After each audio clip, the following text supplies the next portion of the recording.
Welcome to Car Shopping Insider Strategies. I'm your host. I'm known as Deshone the Auto Advisor. If you have 60 to 90 minutes to spend with us, we're going to talk about how you can make sure you're saving thousands on your next car, not just your next car, but every car you get for the rest of your life. I spent 10 years in the auto industry, 5 with Mercedes, 5 with General Motors, and now we do these streams Monday through Thursday. You can catch us at 12 p.m. Eastern time, and you can get your questions answered live. We do rebroadcast this show for those of you who couldn't make it, or if you want to share this with a friend or family, we'll rebroadcast the show throughout the day. But Monday through Thursday, we are live. You can meet us here to get your questions answered. So I welcome everyone. You're going to hear me talk about the sponsor of our show, which is my digital book. It's my new digital book. It's called Cars from Home, 7 Steps to Saving Time, Money, and Avoiding Dealerships. We've gotten hundreds of testimonials and we've gotten lots of reviews on this book. People like you using it to get below market purchases, below market leases, below market new cars, all from home. 99% of your transaction should be from home. That's how you put dealers against each other. That's how you see the whole market. The only reason you should be in a dealership is to test drive your cars, is to have your car appraised if you're going to sell it, and to pick up your car if that dealership doesn't deliver. So we're going to get into some serious Q&A. I see we got a lot of people checking in on TikTok. Good to see you, Cindy, Cowboys, Hoop you 42, EJ Mobile. You guys can feel free to start typing your questions. I have my man Dolan in the background moderating, and he's going to bring in all the questions we get so that we can make sure that everyone gets an answer. All right. So feel free to start typing. We do have a welcome special from my new digital book. It's normally $97, but for 30 minutes, you can get yours for $24. That's 75% off because I want you to have this information and I don't want money to be a barrier to you having this information. So you can get yours for $24. If you get to my TikTok bio, the Instagram bio, the YouTube comments, and the Facebook comments before 30 minutes, you got yours for $24. It's worth $97 and more, but $24 is better. I'd love for you to have that special. So feel free to start typing and we'll get to it. Nigel, Kodak, good to see you. Rob, Enrique, this is our Wednesday, May 7th live show. So for those of you who may want to know, are we actually live? I'm going to be saying the dates on the show just so everyone who is live knows that we are live and they can actually type your questions. So while you guys are typing, I want to tell you about this 7-step system that you want to be operating in. You don't want to be out here winging the car buying process anymore, the car shopping process anymore. This is 7 steps. Whether it doesn't matter whether you're a high mileage driver, bad credit person, good credit person, lease person, purchase person. 7 steps. First step is the most important question. How many years are you keeping your next car? This is the most important question because we need to know how are we going to beat depreciation. Depreciation is what we call the unseen expense. If you buy a car today for $40,000, you don't drive the car one single mile. You don't even drive it. Say you don't need it. You park it outside your house for 1 year. $40,000 car. Come back in a year, what's that car worth? Throw some numbers out there. Your brand new car, $40,000. It could be a used car too. You bought the car, you drop it outside your house, you never touched it. Is that car worth $40,000 1 year later? Didn't drive 1 mile. Didn't drive 1 mile.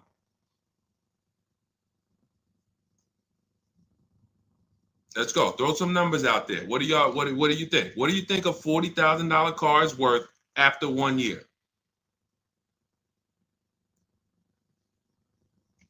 Let's go. All right. Come on. I know people. Let's get. I sometimes listen. I'm going to say this because y'all know I'm a straight shooter. For those of you who are just new here, I have to let you know, most of the people who have a hard time with us getting to the money, literally getting to the money. It's not a matter of the information. The information's proven. We got thousands of people using it. We got thousands of comments. We got hundreds of testimonials. It's the ability to focus. It is the ability to focus. We live in a world where it is very hard for people to focus, and that is where you lose. So I'm letting you know, when you come here to Car Buying Insider Strategies, you have to lock in. If you're going to be here, if not, you're not going to be able to win. You're not going to be able to use what we teach to literally dominate your car buying processes and have total wins, like Milligan, almost $30,000 off an electric car. Like, Just Ralph saving $5,000 off his brand new 2025s. He bought 2 of them. Dealerships dropped the price. The moment they came out, he got them back in December. They dropped the price on both of them over $5,000. Like, these are brand new high demand cars. You're going to see me share a bunch of people that like, whoa, those results look amazing. And these people are telling you they'll never buy a car any other way except the Cars from Home way with bids. But they focused. Whenever they met me on a video, social media video, hopped on a live, you have to focus, okay? And that's how you're going to win here. So let me talk to the focus people. I see you, KSA. I see you, Nisi, on Instagram. All right, I see you, John. We got you on YouTube. Jay, we got your question coming. So that's the depreciation. You buy a car for 40, your car is worth 30 a year later. It's worth 35 a year later. Even if you didn't touch it, you didn't drive it, you just literally parked it outside your house. So that means our cars are losing value daily, whether we drive them or not. So the reason why the most important question is our first question: how many years will we keep this next car? Because we need to determine, are we going to beat depreciation with a short-term lease, 3 years? Or are we going to beat depreciation with long-term ownership? Well, thank you, Will Rosa. Shout out to the people liking the show. If you are a long-term person, that's where we are purchasing. So that's step 1 in the process. Before you think about, Deshaun, what about my old car? I need to trade that. Nope, you're going to see we don't trade, we sell. But before you think about, Deshaun, I want this car. How do I get the best price on that? Before I think about anything, we are thinking about how are we going to beat the unseen expense, depreciation, because that is what most people overlook, and depreciation kills them, and they don't realize how much depreciation has killed them until they come years later to try to replace their car, and they're like, wow, that's all my old car is worth? Who's had that happen? Who understands that every time you have gone to replace your old car, if you replaced it in 3 years, 5 years, 6 years, besides the pandemic, when every single car was worth $7,000 more than what it was really worth, so you could buy anything and you could win. Besides those times, isn't it more likely that you went to replace your car and you're like, whoa, that's all this car is worth? Man, that's all you're giving me? Because the depreciation has really set in, and we have not held the car long enough to have that win. So that's why this is the most important question. Then we move to equity assessment, where we get bids. Then we move to deal structure, where we structure, what does a great deal look like? What does it look like if I lease this vehicle and it's a great deal? Not these bad deals I see on commercials. What does it look like for me to budget and make sure when I go shop, I'm not going over my budget? In fact, I want to shop way below my budget. That's what we do in step 3. Takes us about 10 minutes. Then we move to shopping. This is the fun part. And I want y'all to understand something. Shopping is deciding what you want. It's not buying it. It's not buying it. Shopping is deciding what you want. Okay? And what we tend to do is we mix shopping with buying. When I was in the dealership, I would have people, man, Deshaun, I don't know how I ended up with a car. I just went to Home Depot. I was going to Home Depot. I said, let me stop by the dealership. And now look, I'm leaving with a car. That's mixing shopping with buying. We don't want to do that. And then we move to step 5, which is we're multiple offers. Multiple offers. So you're going to hear as you stay on the stream and as you understand what we do in the Cars from Home process and why people are saving so much money and they're so happy enjoying their process is because of those 2 words, multiple offers. It puts you in control. It puts you in the driver's seat. It makes you feel like you are the prize. You're not begging anymore. Who's been in a dealership feeling like, man, why am I begging these people to take my money? Will anyone be honest? Anybody be honest and say, man, anytime you've been in the dealership, have you ever felt like, why am I begging these guys for me to give them $20,000 of my money? $50,000 of my money. So what we're going to do is when you start getting multiple offers, you're going to see, whoa, this thing flips on its head. Now they're coming to me. Okay, so this is just initial mindset of the difference with the Cars from Home process. Step 6, we go and tie up our paperwork. Again, if you notice, all of this stuff I'm talking about is done from home.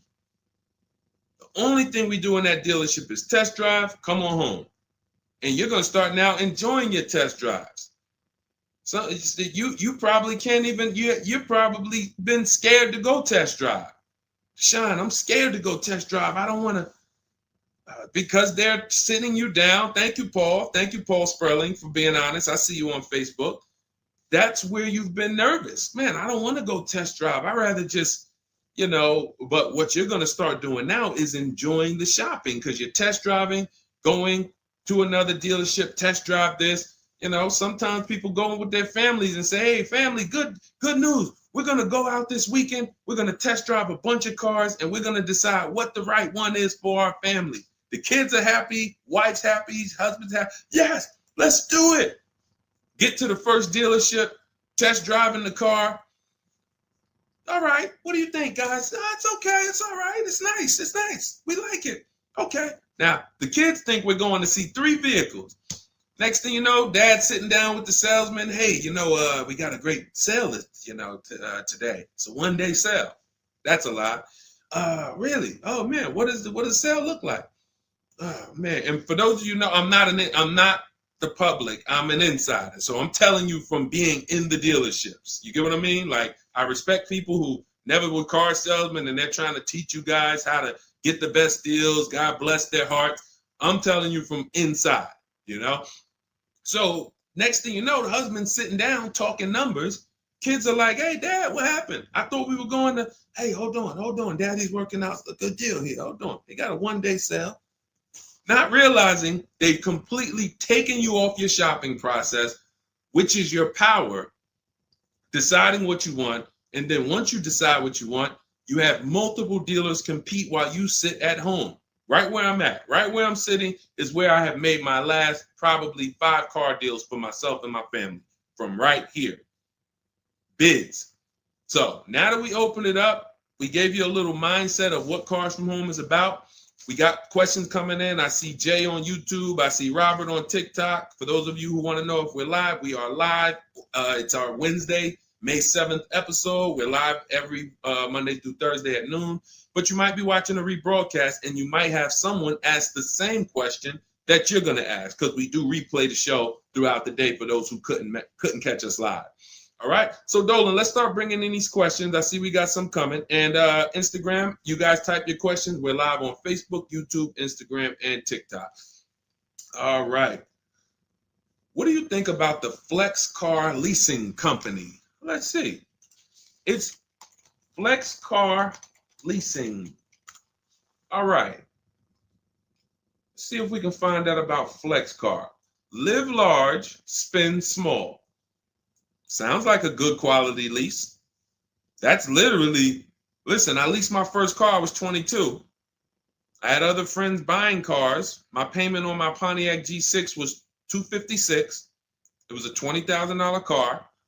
I never had a problem with it because it was always under warranty and my other friends were out there, buying cars they were paying double what I was paying.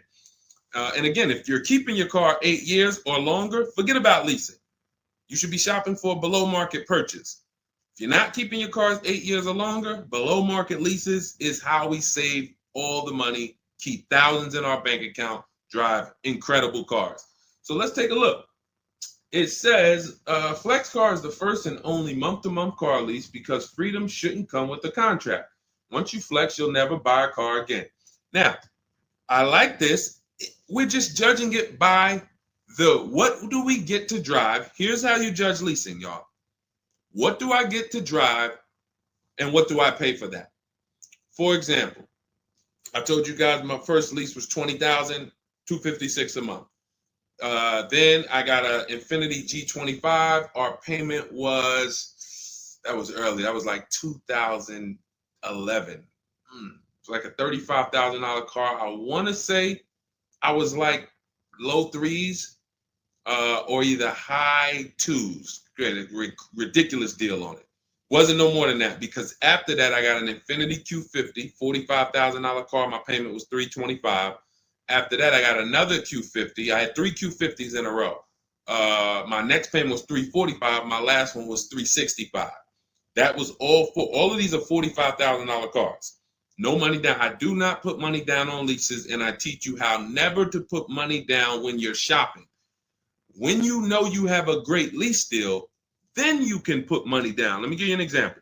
So let's say we shop all our offers. You're going to see dealers all over the place. Once you get multiple offers, you guys are going to see, thank you so much. Shout out to the people sharing on TikTok. Shout out to the sharers. Everyone who shares this broadcast, I appreciate you. Everyone doesn't share, but I appreciate the people who do share. I don't take it for granted. You know, and your friends will be upset if they find out you sent them out. They went out, bought a car, got ripped off, and then you're like, hey, you ever hear that guy, Deshone? No. Oh, yeah, I watch him all the time. Why didn't you share his channel with me? That mess around, you know, the friendship's over.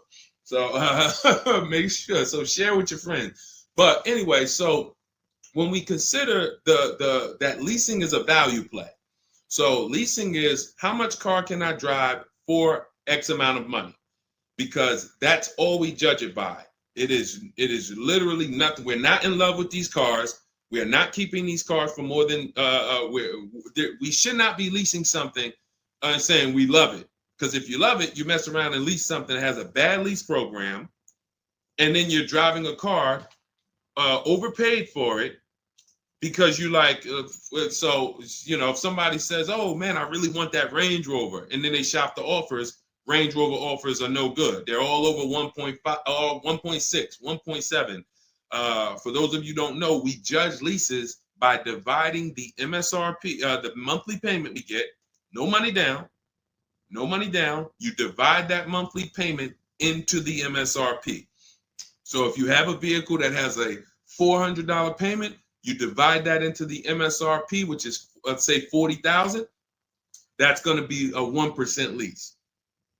You multiply it by 100. So divide the monthly payment into the MSRP times 100. That tells us a percentage. So once we get that percentage, we can see, is this a 1% lease? Is this a 1.5% lease? Is this a 1.2% lease? Now, you cannot judge a lease until you've gotten multiple offers because you need to find what we call the 20%. What are the 20%? Anybody know what the 20% is? And we're still talking about this Flex Car leasing program because if we can lease cars through Flex Car and they're 1% leases or 1.1 and 1. If you get to drive these expensive cars, but you're only paying 1%, 1.2%, 1.1%, less than 1% of the MSRP on a monthly payment, you don't have to tie up all your money. You got cars under warranty, no problems. This could be a really good thing. Now, I haven't used Flex Car, but I'm just telling you, if you guys explore them, this is what we are judging because this is how we judge leases. Okay, there's nothing else about it. So you divide your monthly payment. You don't have to worry about taxes. Here's why you don't have to worry about taxes. And here's why you also don't have to. We're just talking about leasing. So let's continue to ask questions about used. I don't know if more people are just interested in leasing. Maybe you guys can help me out. Is it that more people are interested in leasing because we get a lot of questions about it? You know, we have systems for pre-owned cars. Shopping deals with getting below market pre-owned cars, getting below market new cars. saving money with our bank bidding war, making banks and credit unions bid for our interest rates, selling cars to get our equity out, bidding. So we have all types of stuff outside of leasing, but I'm going to answer the questions you guys ask. And if Dolan keeps pulling in the questions and most of them are about leasing, then that's what we're going to talk about.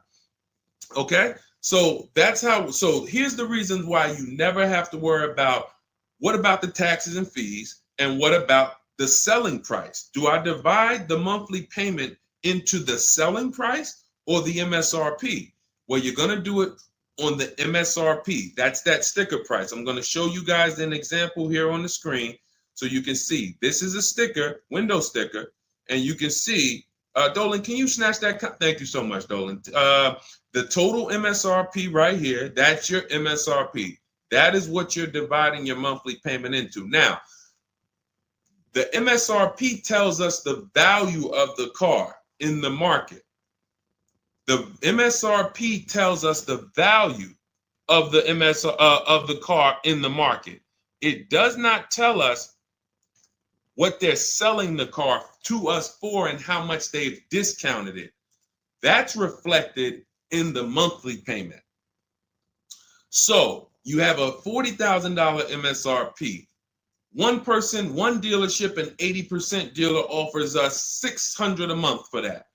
Okay, another dealer, 80%, offers us $650 a month for that. No money down. Remember, always shop our lease deals with only first month's payment due at signing. Only first month's payment due at signing. You don't do anything else but first month's payment due at signing. And you tell dealers how you want your lease deals presented to you. You do not let them work you up a random lease deal. Okay, so you get your first month payment and you say, okay, one dealer says $650, $40,000 car. This is an average car. $600. Another dealer says $550. But then here comes this 20% dealer, $425. So now you're looking and saying, whoa, the percentage for the higher dealers is 1.4, 1.45, 1.6, but this lowest dealer is 1.2, 1.1. What's going on here? Same exact car. This is the 20%. You've identified the 20%. They've identified themselves, and the lower sales price that they're giving you is reflected in the monthly payment. So so the monthly payment is where we can see the discounts, not the MSRP. So we divide that monthly payment into the MSRP, gives us that percentage, and we can see those with the lowest offers, lowest percentages have made us the best deal. And we always make sure we tell them, put your taxes and fees into the payment. Okay, now I have templates for this. So everything we do is by email. If you guys want to take this and use it, you want to try calling around, just remember this stuff. For those of you who do not want to remember it, you're like, Deshone, give me the blueprint, give me the step-by-step. We have everything in my digital book, Cars from Home, 7 Steps to Saving Time, Money, and Avoiding Dealership. I wrote the templates out. You just fill them in, blast them out. We show you something we call the 25-to-5 strategy, where you connect with 25 dealers in 20 minutes, and your goal will be to get 5 offers. So as our welcome offer, you can get your copy for 75% off, normally $97. But if you head to my TikTok bio, you won't leave the show, Instagram bio, YouTube comments, or the Facebook comments, you can get yours for $24, which is going to be 75% off. It's a digital book. You'll have it by the end of the stream. Okay? But this is very important. When we're judging lease deals, whether it's through FlexPay, whether it's through an individual dealership, it does not matter. We are judging them based on value. And the lower percentage I'm paying to drive X amount of car, the better value that we're getting. Okay? That makes sense? Type dollar signs if that makes sense. If anybody needs me to go deeper on that, we can certainly go deeper. Okay? I just had to, there's somebody named Pop. We blocked him on TikTok. He said, talk too much drama to drive a car. He never say that with a house. And if he would, he's totally ignorant. And here's the thing. We have been taught by the auto industry, a multi-billion-dollar industry, that we know as the public takes advantage of people and rips them off. As an industry, not every dealer, but as an industry, they take advantage. They do not get sued. We have people who are driving the same cars, paying $200 more, same exact car. No one is getting lawsuits. You're ripping us off because you've taught us that we should be able to come into the dealership, make a $30,000 transaction on the low side. The average car price is probably 40, 45 grand. They've taught us that they've taught us we should be able to make that decision in 1 hour with no real competition and no real information. So when we talk about strategy and the way we save money, when you look at somebody like a Marie, hey, just wanted to reach out and say thank you. I love these emails, by the way. Those of you who have my book, who are using it, please continue to send me these types of emails. Marie said, just wanted to reach out and thank you. Using the guide, I saved over $13,000 off MSRP, got my payment to be hundreds lower per month and maintenance included with no money down. Just wanted to say thank you. 2025 GLC 300 coupe, fully loaded. Now, some of you have this exact same car, or you know someone with it. You know someone with it. And they probably went out, got it traditionally in 2 hours, did very little shopping because they wanted this car. But Marie used the cars from home process, got my book, $24. Hopefully she got it at the welcome offer for $24. And that $24 investment saved her $13,000 off this new car. $13,000. We are not here on Wednesday, May 7th, to talk about hundreds of dollars. And these are the people who would be warning you guys to say, hey, you better have a process. And if you don't, that's okay. You don't need a process. Just know you're overpaying. And just understand that the car business has mastered sending you down the road in your car and you overpaid and you're smiling.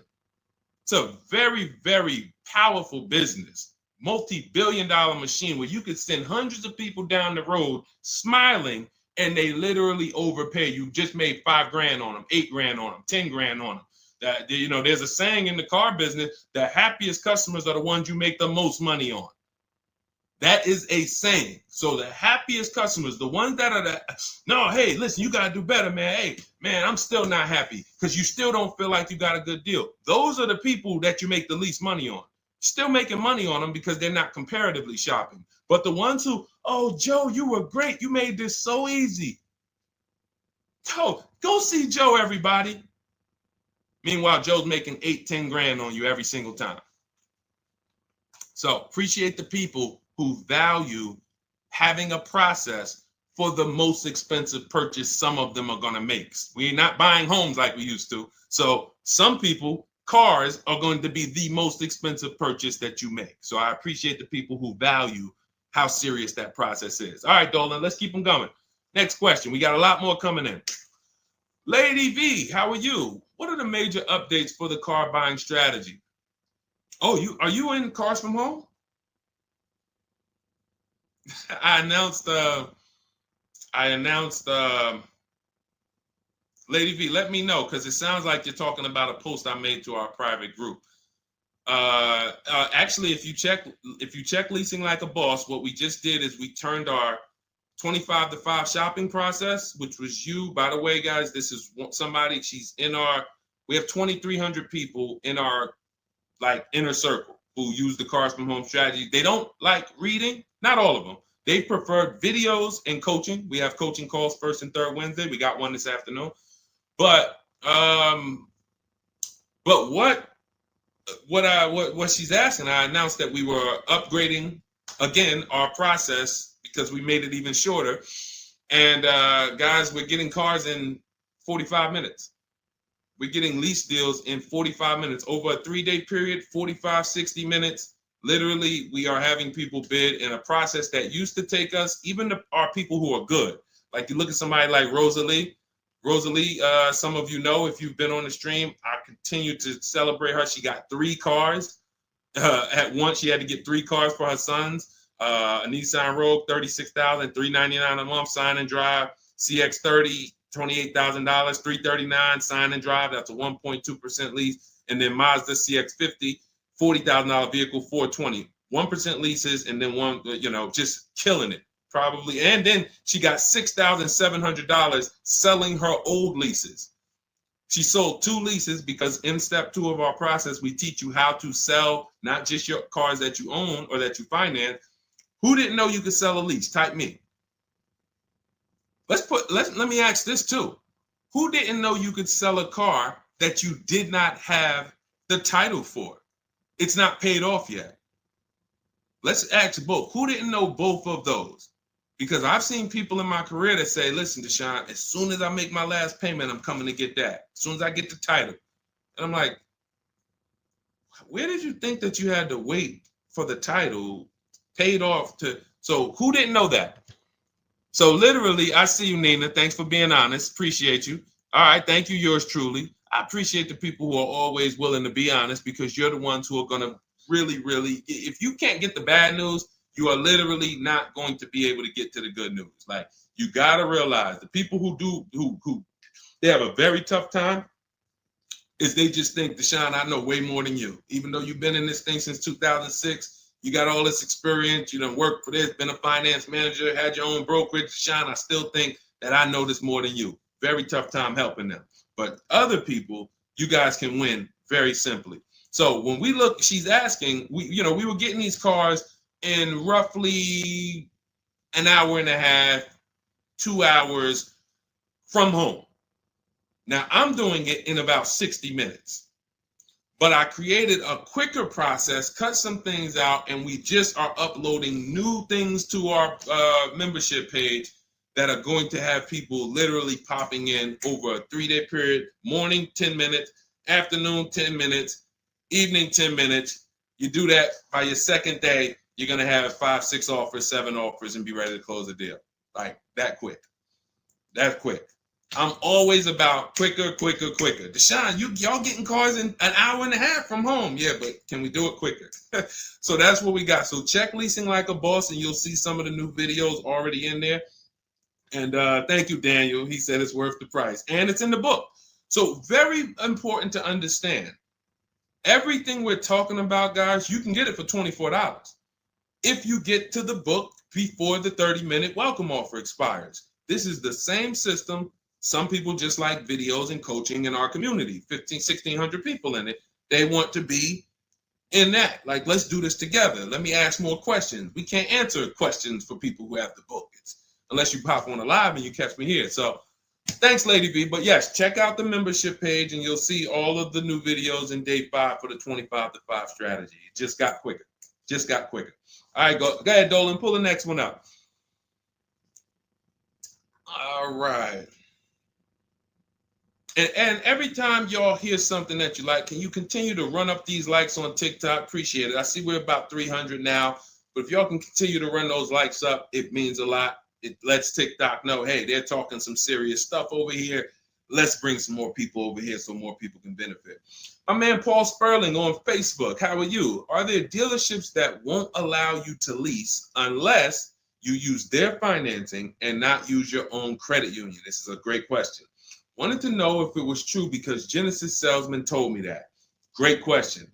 So Paul, with a lease, we must use the dealer's bank or the manufacturer's bank. It's not like a finance where we can go and we can get our own financing.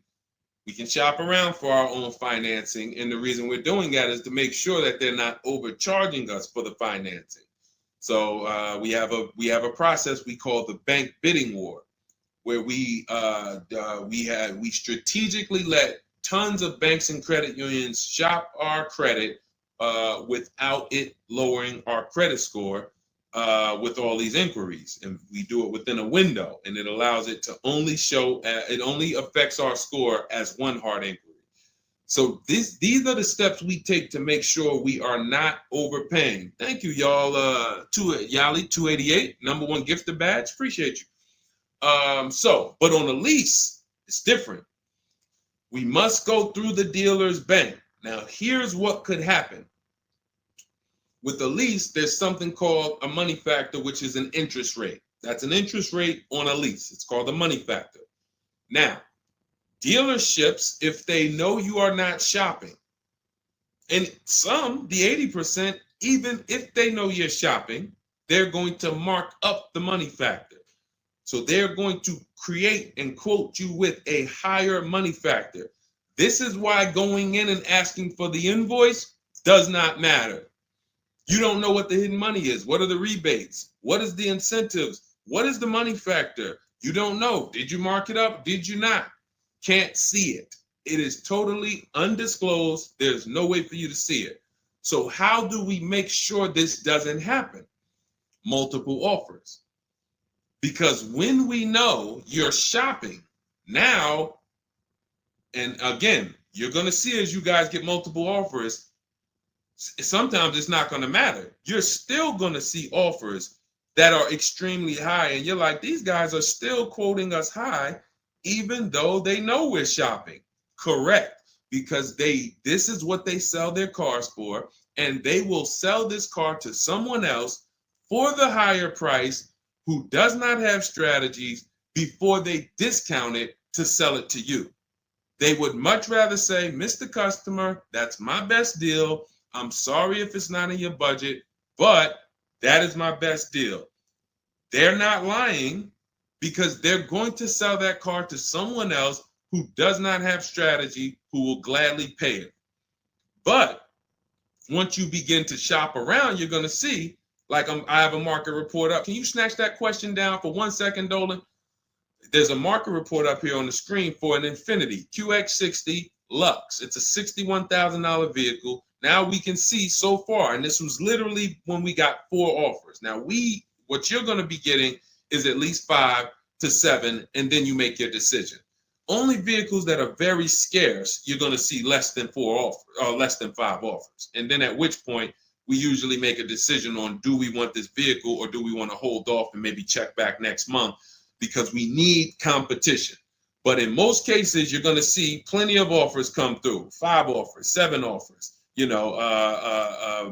This is how most market reports look that we prepare. We prepare these for people, and this is what we teach you to do for yourself.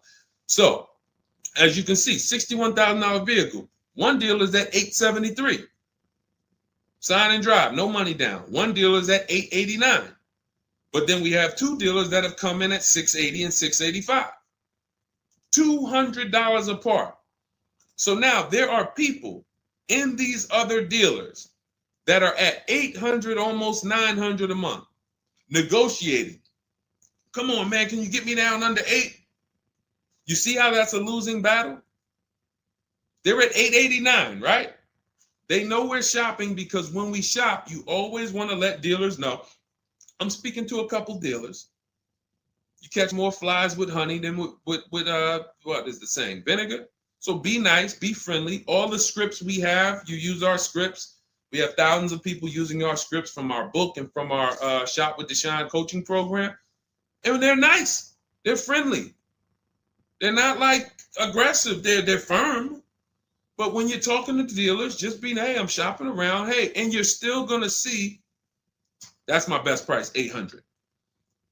That's how you know. Don't get emotional. This is the 80% Deshone told us about. Don't expect them to do what the 20% does. Expect them to be high. You're $150 higher than the other dealerships. Are you going to come down? No. No. Because 16 million new people buy new cars a year. And sorry, I'm glad you got strategy, and I'm glad you know how to find this 20% dealer that's $150 less a month than me. But that's not going to change the fact that I'm going to sell this car to someone else.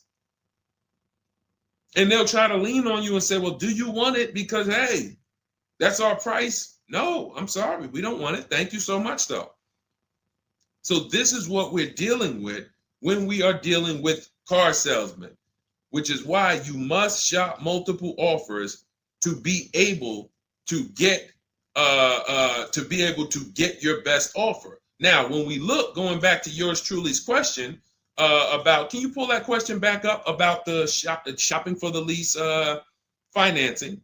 It wasn't yours truly's question, I don't think, Dolan. Whatever the last question was, because what we're talking about is in those $800 a month payments, what is making those high payments so high? It may not be that they're not discounting only. It might be that they're not giving a big discount, and the finance managers are so used to robbing people that they say, listen, every single lease quote that y'all quote, make sure you put 1 point in there for me. Every single lease quote. Do not bring me a lease customer if you don't have any padding in that money factor for me. And that's what they do. So they are not going to lower the money factor. They can't. There was salesmen. I remember when we were salesmen, they used to start negotiating the rate. Hey, what if I could get you down to 3.9 or 4.9? The finance manager come out and say, why are you saying that? You're giving away my money. You negotiate the car price. You negotiate with their trade with them. You don't negotiate my money, because the finance managers are like, hey, when it comes to that rate, that money factor, those interest rates, that's my money. And there are some dealers who have it built in, which is why you must comparison shop. You stay at home. Again, if you want to do it your way, you want to call around, you want to get at least 5 offers. Using our way, we'll show you how to get 5 offers, contact 25 dealers in 20 minutes, and then literally in minutes, you got offers coming into your inbox. But whether you're doing it our way or whether you're doing it your way, stop doing it their way. Their way is just come on in, think you can negotiate back and forth, and then once you hear a number that you feel like it sounds good, that's when you take it. Losing battle. Okay? Let's go, Dolan. Pull up the next one.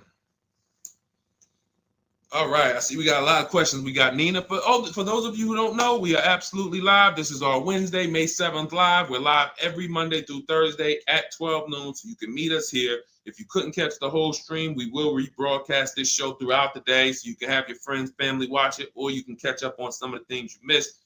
We'll replay all through the rest of the day. And on the weekends, we take all the shows from the week and we rebroadcast them out, so everyone can catch up on things throughout the weekend. All right. And most times you're going to hear someone ask the same question you were going to ask. All right. When getting quotes for your Adrian on Facebook, when getting quotes for your car for trade, who all should you get quotes from? This is a great question, Adrian. 6 companies right now. 6 companies. And we could throw a 7th in because Rosalie sold hers to We Buy Any Car. So this is step 2, guys. This is called the equity assessment, because we don't trade. Trade is a curse word here. The only people who have to trade using our system are people who've buried themselves in negative equity, and now we're working a transaction to get them out of it. They can't pay the difference, so they have to trade their car into whoever wins the bid. And but those are the only times we use that curse word, trade. In every other case, we are selling our car to cash buyers because we're separating our transactions. We separate who we buy our car from who we sell our old car to, from who we get our bank loan from. Some of you, and be honest, have you given the dealership your trade-in, got a loan from them, and got a car from them? All 3 in 1. Have you done that? I bought a car from a dealership, got my loan from them, and I gave them my old car. 3 transactions in 1. Impossible to have 1 there. Again, take the bad news first so that we can get you to the good news. You cannot win giving a dealership 3 transactions in 1. Okay? Each one of these should be bid out while you're at home so that you know I've maximized everything. Okay? So 6 companies we're getting bids from: CarMax, Carvana, Driveway, Kelly's Blue Book, but not the regular Kelly's Blue Book, Instant Cash Offer. Kelly's Blue Book Instant Cash Offer, where they connect you with a local dealership that gives you a cash offer. Auto Nation, cash offer. Car Gurus, cash offer. All three of them connect you with a local dealership to get a cash offer. Now, when you throw in We Buy Any Car, or maybe a local cash buying company that you might see commercials with, hey, we want to buy any car, we'll buy your car. All of them. Now, this takes about 25 minutes to do to get all of these quotes, but you're not getting, this is a third of your transaction. So those of you who are like, I'm just going to trade, God bless you, do you. But you're not going to make the money we make. You're not going to make the money Rosalie made. Sold 2 leases, put $6,700 in her pocket at the end of the lease. And what many of you, do I still have Melissa's test? See, Melissa, many of you who are going to learn that you have not been a long-term person and you have been buying your cars, you're going to get your bids, and then you're going to put a ton of money in your bank account because you're going to lease with no money down.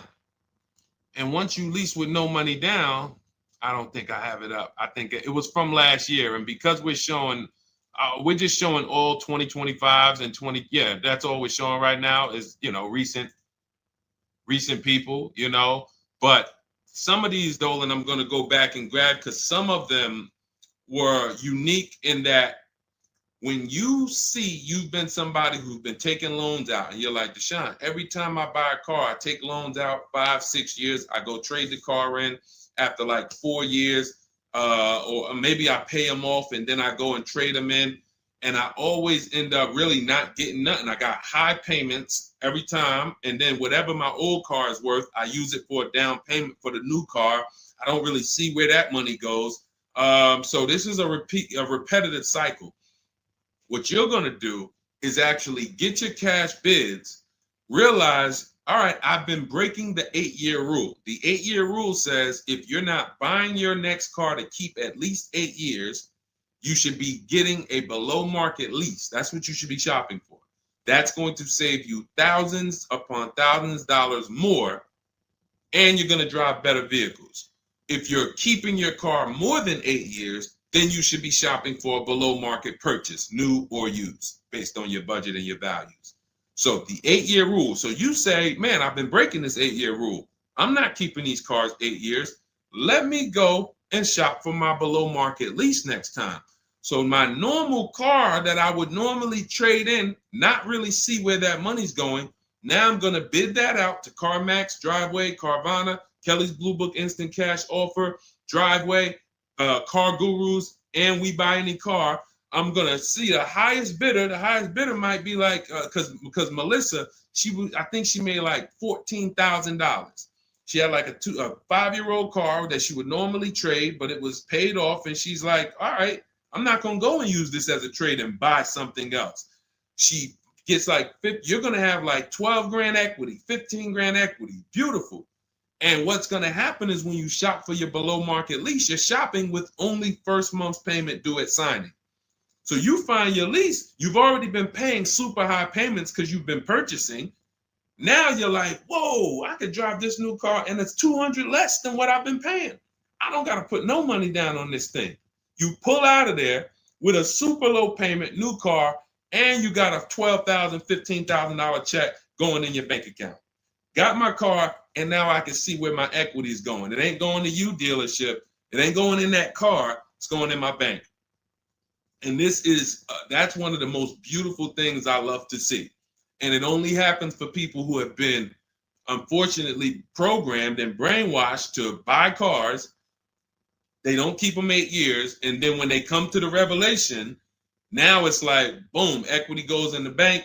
I'm driving new cars for cents on the dollar. Beautiful. All right. And that's why you do the equity assessment before you shop. Step one, we decide how our 8-year rule. Are we buying to keep more than 8 years or less than 8 years? That's when we know, lease or purchase. Then step two, equity assessment. Let me see what my current car is worth. My current lease is worth. Can I make any money on it? Am I upside down? That's what we do at step 2. Okay, so once you guys really follow this process, your whole car buying is going to change. You'll be moving just like everybody else is moving.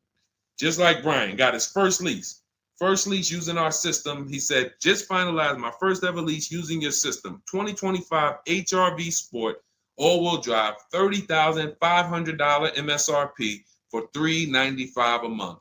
1.2% ratio. See, this is how you know people understand the car buying process. They talk just like me. They talk just like me. They know the process. They didn't have to go to school for this. They just followed the steps, and I walked them through how to judge the deal. 1.2% deal, 12,000 miles a year, 36 months, no money down. His initial quote from this dealer was $434. In my book and in our Shop with Deshone system, we have calculators we invented. We have 6 proprietary calculators. Can't find them anywhere on Google. They're ours. We created them.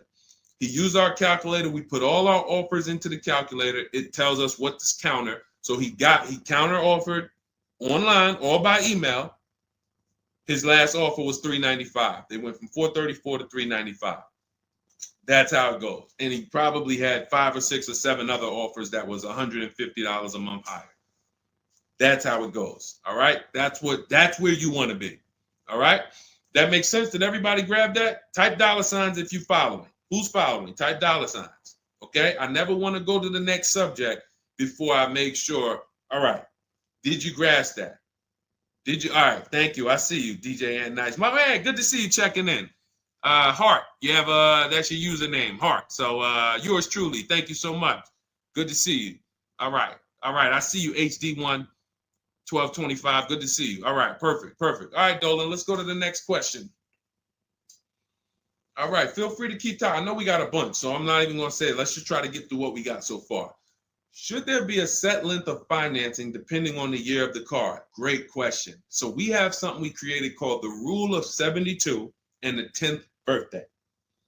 This is, all right, there's something we call the repo recipe. So when I was in Mercedes, this happened more often with Mercedes. People, 4 expenses that we need to take into account when we're financing a car. 4 expenses. The cost to acquire the car, and most people are taking a loan. So it's the cost to acquire. Then you have the cost to repair it. Well, let's say this. You got your insurance. You have your maintenance. And on some cars, maintenance does become serious. On a Mercedes, your oil change is $200. Your brake fluid change and your service B is $400 to $500. So there are cars that we have to take into account the maintenance being serious. Then we have gas. So even if you have a car that maintenance is low, you still have gas. So let's just wrap those 2 together. And the 4th expense is what really, really hurts people when they have something that breaks. And when we have something that breaks, what we typically don't want is a car payment. We don't want all of those expenses on top of things breaking. So what we really want to do, and this is a measure of when you're buying too much car for your real budget. If you can't buy a car and you afford it and can get, most of the loan is under warranty. So most of the loan that you have the car is under warranty. If you got a 5-year loan and you got 2 years without a warranty, okay, cool. You got a 6-year loan, you got 3 years without a warranty, okay. But you don't want a 6-year loan and 1 year you had a warranty and 5 years there's no warranty on a car that could, and you don't have the cash.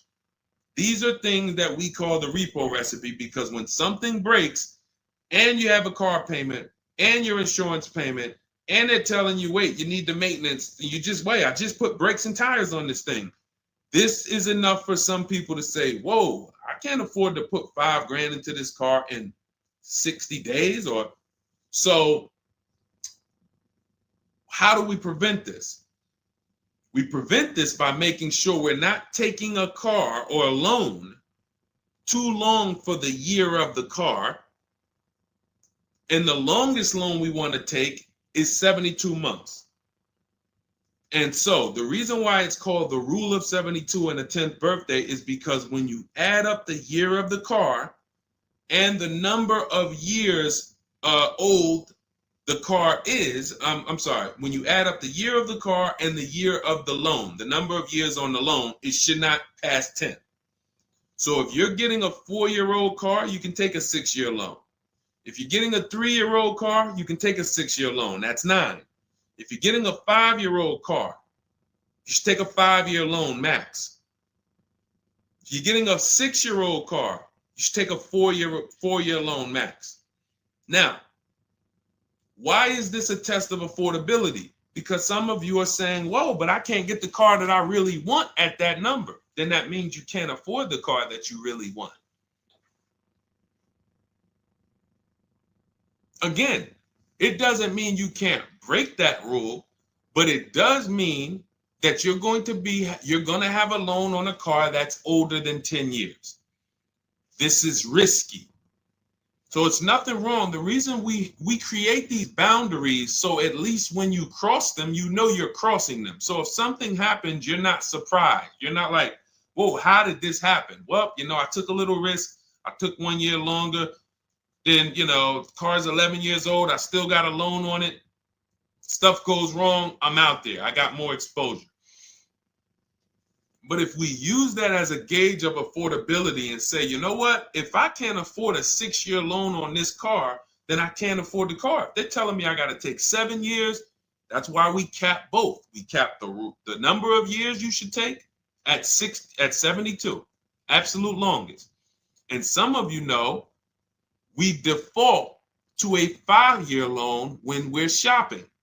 This will also help you because you'll look and say, 5-year loan, every $5,000 is about $100 per month. So as you're shopping and you're looking at cars, you should be saying to yourself, all right, $20,000, that's about a $400 payment. All right. And that's if I put no money down.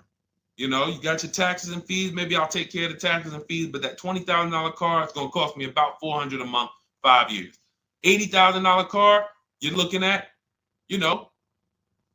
divide that by 5,000. That's $1,600 a month for 5 years. Doesn't matter how high you go. But when you don't have these rules and you go in, here's what tends to happen. You look at cars that are way more expensive than you could afford, and you say, hey, can you get me to this payment? And a salesman, are they ever going to say, no? They're going to say, oh, let me see what I can do. Next thing you know, they come out and say, hey, good news, I got you to $1,000 a month. Hey, good news, I got you to this. Way below what our rules are. Way below than the $5,000 every 100. So you got to say, how did they get me to way below the every 5,000 is 100? How many years is the loan, sir? Oh, well, listen, what's more important to you, the payment or the number of years? Well, both are important to me. How many years is the loan? Well, right now, this is an 84-month loan. This is a 96-month loan. Wait, so 7, 8 years? 8 years, 9 years? You're talking like, yeah, well, and that's how you get jammed up. So if you keep these boundaries in place, longest loan I'm going to take 6 years, 72 months. When I'm shopping for a car, if I'm purchasing it, not leasing, I am looking and saying every $20,000, every $5,000 I'm going to borrow, it's going to cost me about $100 per month. If you do these things, look at the car. What's the year of the car? 5 years old? All right. Max I want to do on that car is a 5-year loan. Oh, it's only 3 years old? All right, I can stretch to a 6-year loan if necessary. You keep these boundaries, you will be safe. You stay far away from the repo recipe. When things tend to go wrong at that 9, 10 year, 11 year mark, you got to put some money into the car. Car is paid off. You don't have to worry. Okay? High dollar signs if you guys followed that. We can move on to the next question. Everybody clear on that? Colin Moore, welcome to the community. New follower. We are live. It is our Wednesday, May 7th episode. You may be watching us live at noon, or you might be watching a rebroadcast. We rebroadcast the show throughout the day until our next show tomorrow, which is at noon. Monday through Thursday, we're live at noon. You can please tell your friends who are shopping for cars, meet us here. they'll be shopping for cars in the next 6 months. This is where they want to be. And they really don't want to wait. I mean, I'm trying to get people to stop waiting till they need a car to go and start learning this stuff. You want to be in the market 90 days before you need a car. We've been programmed again to wait until, and it's probably the anxiety. I put it off to the very end. We've just been programmed to wait until the very end, and then we go in and now we have desperate vibes. We're like, oh, I got to take anything I can get.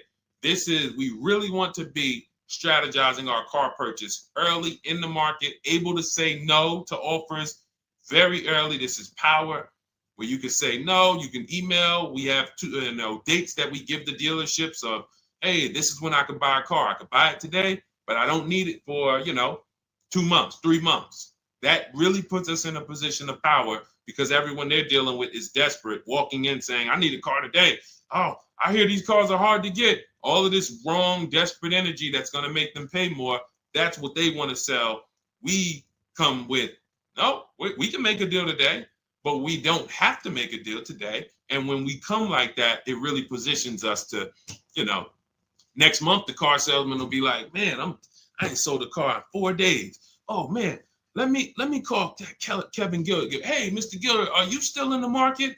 Yeah, I'm still here. I told you I got until I got a couple months. Oh, cool, man. Listen, I think I could get that offer you made last month. We couldn't do it last month, but we were super busy. Everybody was in here, man. We charging them all of this money, but right now we're pretty desperate, and I would like to take your offer to my manager. Sure, definitely. That's obviously not what they say, but that's what they're thinking. So you want to be positioned for that. If you shop every single time in an emergency, you're not going to be able to be positioned for that. Okay? We don't want to be in the habit of emergency shopping. Not here. Once you have this way, you'll be like, oh, man, I could get in the market early. All right. Go ahead, Dolan. Oh, for those of you who are like, Deshone, there's no way I'm going to remember all of this stuff. Can you give me the whole blueprint? Write it out step by step. That's my new digital book, Cars from Home, 7 Steps to Saving Time, Money, and Avoiding Dealerships. And it's 7 steps, whether you are purchasing, whether you're leasing. We get below market leases. You're going to get below market leases, below market new cars, below market used cars, below market financing, because you're going to have banks and dealers bidding for your financing. If you're a high mileage driver, there's 3 different strategies for exactly how you need to be moving as a high mileage driver.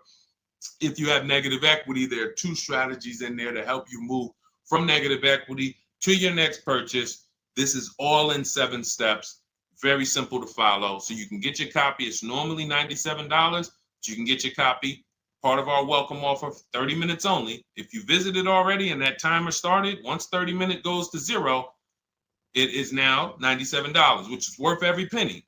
But I'd rather you get the welcome offer.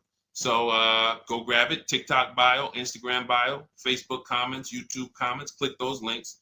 Go grab your book and come on back to the stream. Make sure after you get the book, you screenshot the thank you page because it has my support team's email. Sometimes you're typing fast, type your email wrong. You don't see that book in 10 minutes, just send an email to my support team. They'll get you your book right away. All right, go grab it before the 30 minutes is up. Go ahead, Dolan, shoot the next one. You don't want to have your own financing all the time, pure knowledge. Sometimes dealers have 12, 13 banks sometimes. Sometimes they can beat what you get on the outside. The key is creating a competition. Thinking about a 2025 Land Cruiser for $62,000, $5K down, any advice? How do we know that's a good deal? How do we know that's a good deal, everyone? Now, mind you, that's how a lot of people approach the car purchase. I'm thinking of this car, all right, I'm looking for, I got 10 grand down. What we haven't, so here's what you discussed in this statement. I'm gonna read this question again, and you're gonna see 2 pillars that unfortunately we're combining.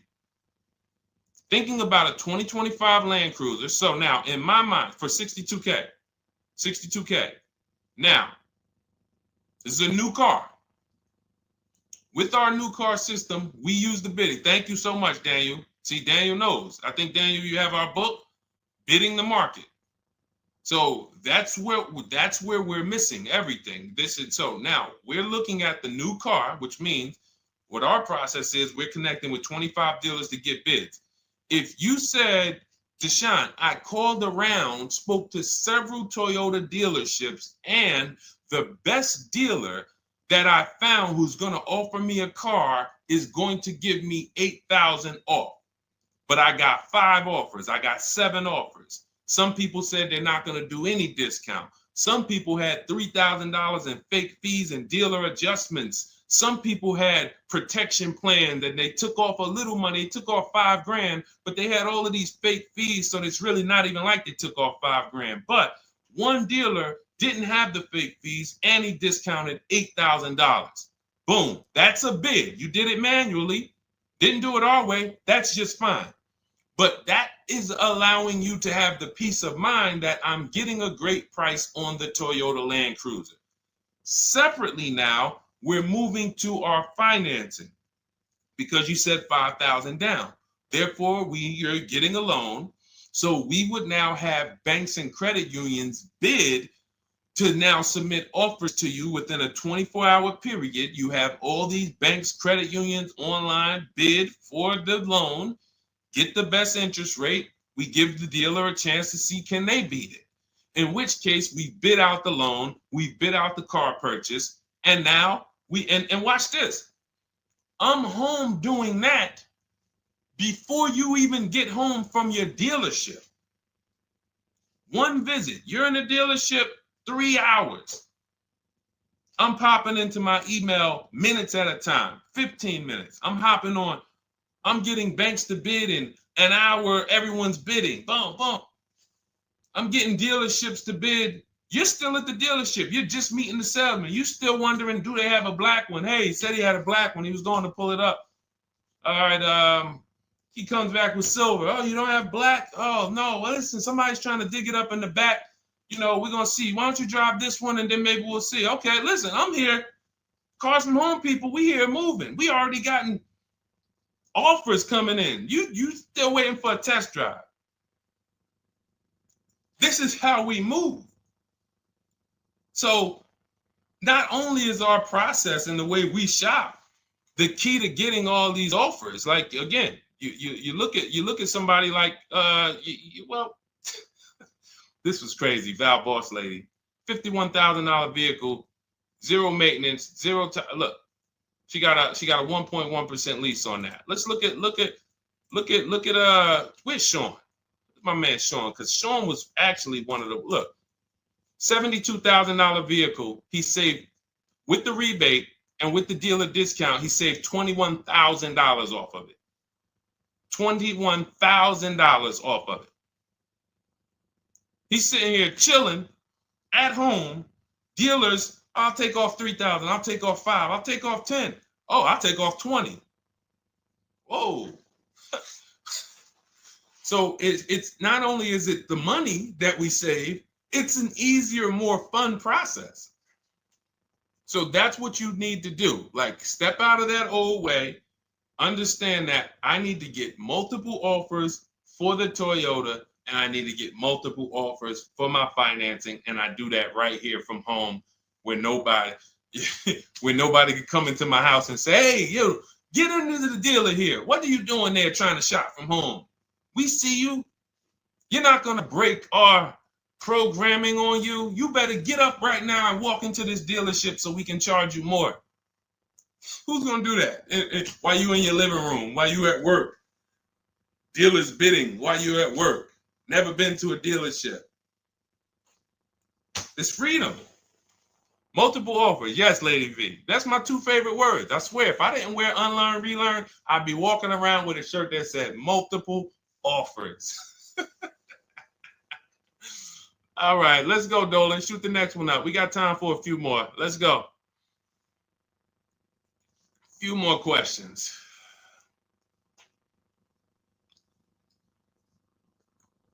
Atiba on Facebook. How is the best way to sell your personal car? Is that in the book? Yes, that's our equity assessment. Step 2. Step 2. Multiple offers. Get your 6 to 7 cash offers. And if you don't need to replace your car, just go and get your check.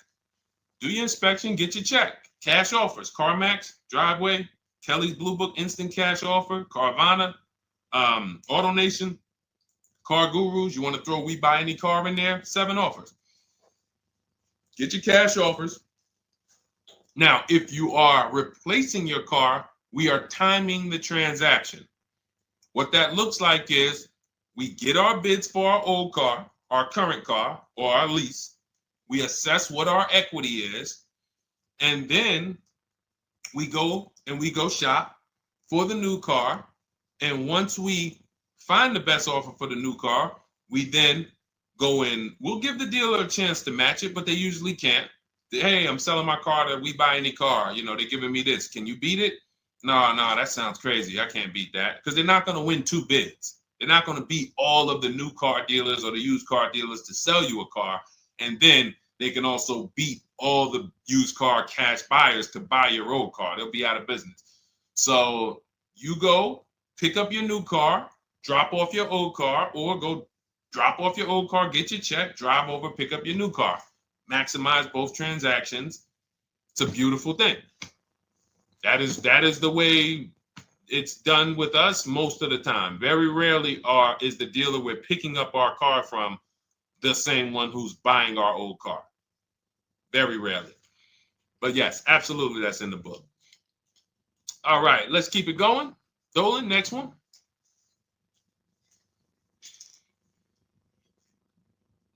Daniel Thompson. Deshone, I've been keeping an eye on a used vehicle that has been sitting on the lot for over 60 days. What is a good amount to ask off the sales price without teeing off the dealership? Thanks for your time.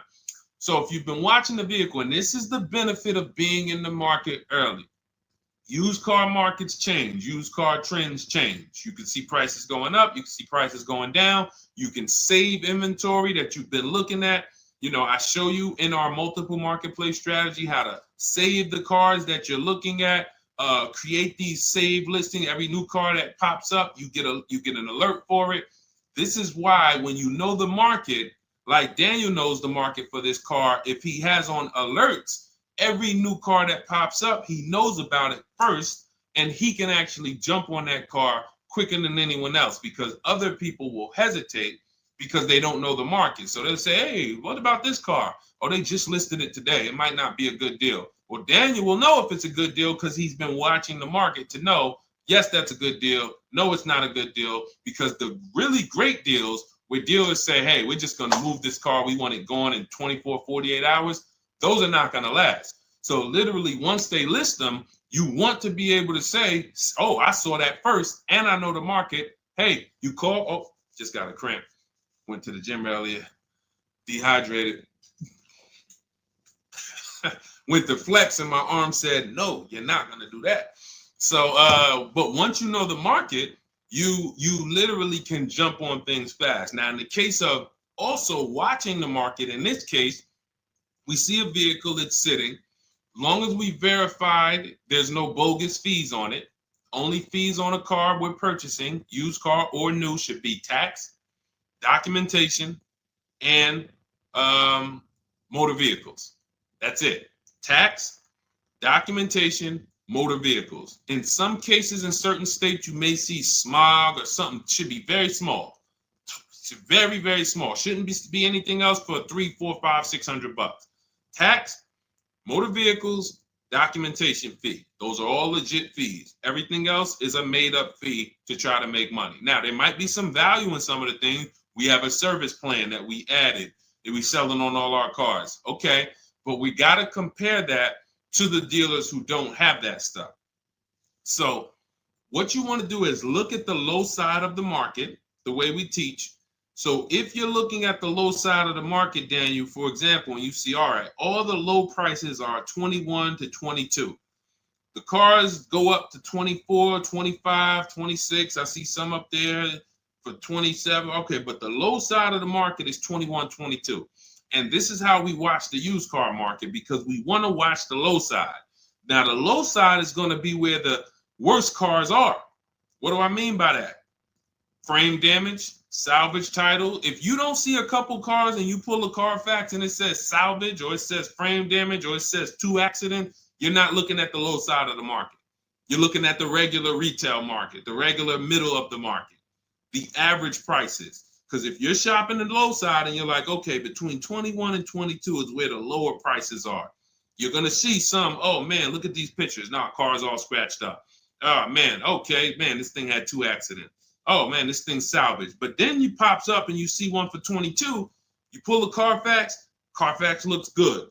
Maintenance looks good. Boom. Oh, now you know. So Daniel, if you know the low side of the market, now you're trying to see maybe this car has been there. It's $2,000 more than the low side of the market, but maybe they're getting desperate. So you make an offer that's right where the low side of the market is. So let's say the low side of the market is 21, 22. This car is listed for 24, but you know this thing been there for 2 months. You make an offer of 21. They might say, hey, listen, no way we can do that. Most we can do is 22. In which case, you won. That's why you want to know where the low side of the market is. Because if they accept the offer and then your offer was too high, then you regret it. So if it's 24, it's been sitting there, you offer them 23, 22.5, they say, yes, we'll take it. Then it's like, man, was that the low side of the market? No, the low side of the market was 21 to 22.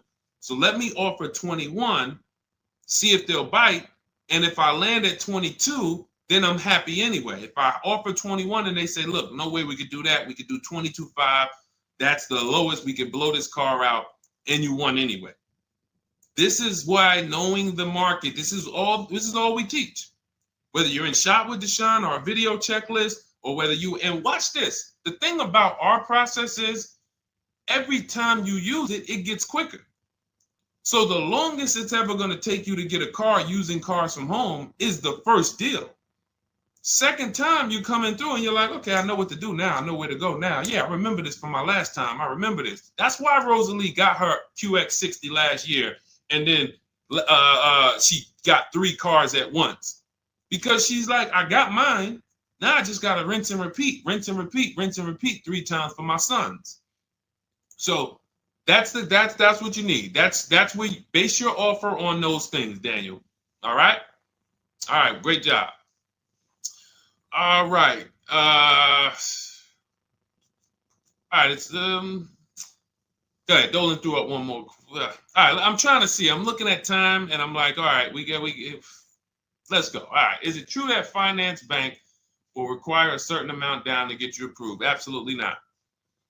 Absolutely not. You can do no money down financing. Here's what's happening if anyone's requiring money down for finance. It could be based on your credit, but more often than that, it's based on how much you're trying to borrow relative to the price of the car. So let's say a car is $25,000. Now, this is how the ability to shop affects your deal in the long run. Because if you overpay, the bank is not going to tell you. It's not their job to say, yo, you're overpaying for this car. But here's what happens.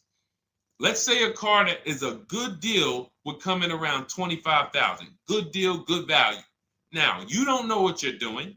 You go in, you pay, you get a car, you're like, okay, man, I'm looking at this car, man, it's about $28,000. It's about $28,000. I love it. It's a nice car. Now, you're not looking at the market to see what the low side of the market is. You go in, and you could do this with a new car too. Tons of people did this during the pandemic. Went in, paid over sticker, 5-10 grand. Normally, the bank would not have approved those, but the banks were in cahoots with the dealerships because there's something called a loan to value ratio, which is why the banks are getting hurt right now because they approved deals on cars that they knew were worth 35, but they were approving loans for 50. Because dealers decided we want to sell this $35,000 car for $42,000. So once our client needs the loan with everything, and they might have a little negative equity, we need y'all to loan them $50,000 on a $35,000 car, and the banks did it, which is why they're falling apart right now, and they're going to continue to collapse. So when you look and say, whoa, if that's the case, how does the bank protect themselves? It should be loan to value ratios, which means this car that you're telling us you bought it for 28, your taxes and everything are, let's say they slapped on some fake fees on you and you're up there like, all right, man, I thought the car was 28. But when it's all said and done, I paid like 34 for it. Now you leave with that car for 34. The bank looks and says, well, you're trying to get it for 34. The bank looks and says, whoa, the book value on this car is only 23. So actual cash value might be, we could lend, the actual cash value is like 23. We could lend 25. I could see if somebody bought it for 25. We could lend that because they'll usually give you 20% above what the actual car's value is. So we'll lend on the $25,000 car, we'll lend you $32,000. You're asking for 34. That means you've overpaid by so much, the bank can't approve it unless you get them to the loan to value ratios where they're comfortable. So they're going to say, you got to put down $2,500. You got to get to, you can't borrow no more than $32,000 on this car. You need to come up with $2,500, come up with $2,000. So whenever a dealership's coming to you and say, hey, listen, the bank needs you to come up with this, they're overcharging you. And you're about to take a deal being overcharged because you're overpaying for the car and the bank is saying, we're not taking on all of that risk. That person needs to put some more money down because I know y'all trying to sell them this $23,000, $24,000 car for 33, but we ain't going to help you do that no more. Now, this also happens with negative equity. People trying to move 5-10 grand negative equity over to their new car. And now it's like, oh, wait, the bank's saying you got to put money down. Same reason. So it's two cases, lots of negative equity or you're overpaying or both. But that's a signal. All right. Again, that's why we bid out transactions. When you get multiple offers on the car you're buying and multiple offers on the car you're selling that you have negative equity on, you can see, no, y'all not pulling wool over my eyes because I know the market. All right. And all of this is done from home. That is why our system and our teaching, our philosophy, our company is called Cars from Home. That should ground you in the fact that everything we're talking about, 99% of it is done from home. 99% in minutes, not hours, minutes. All right. So if you guys want your blueprint, if you're like, hey, Deshone, listen, great stream. I enjoyed it, learned a lot. No way I'm going to remember all of this.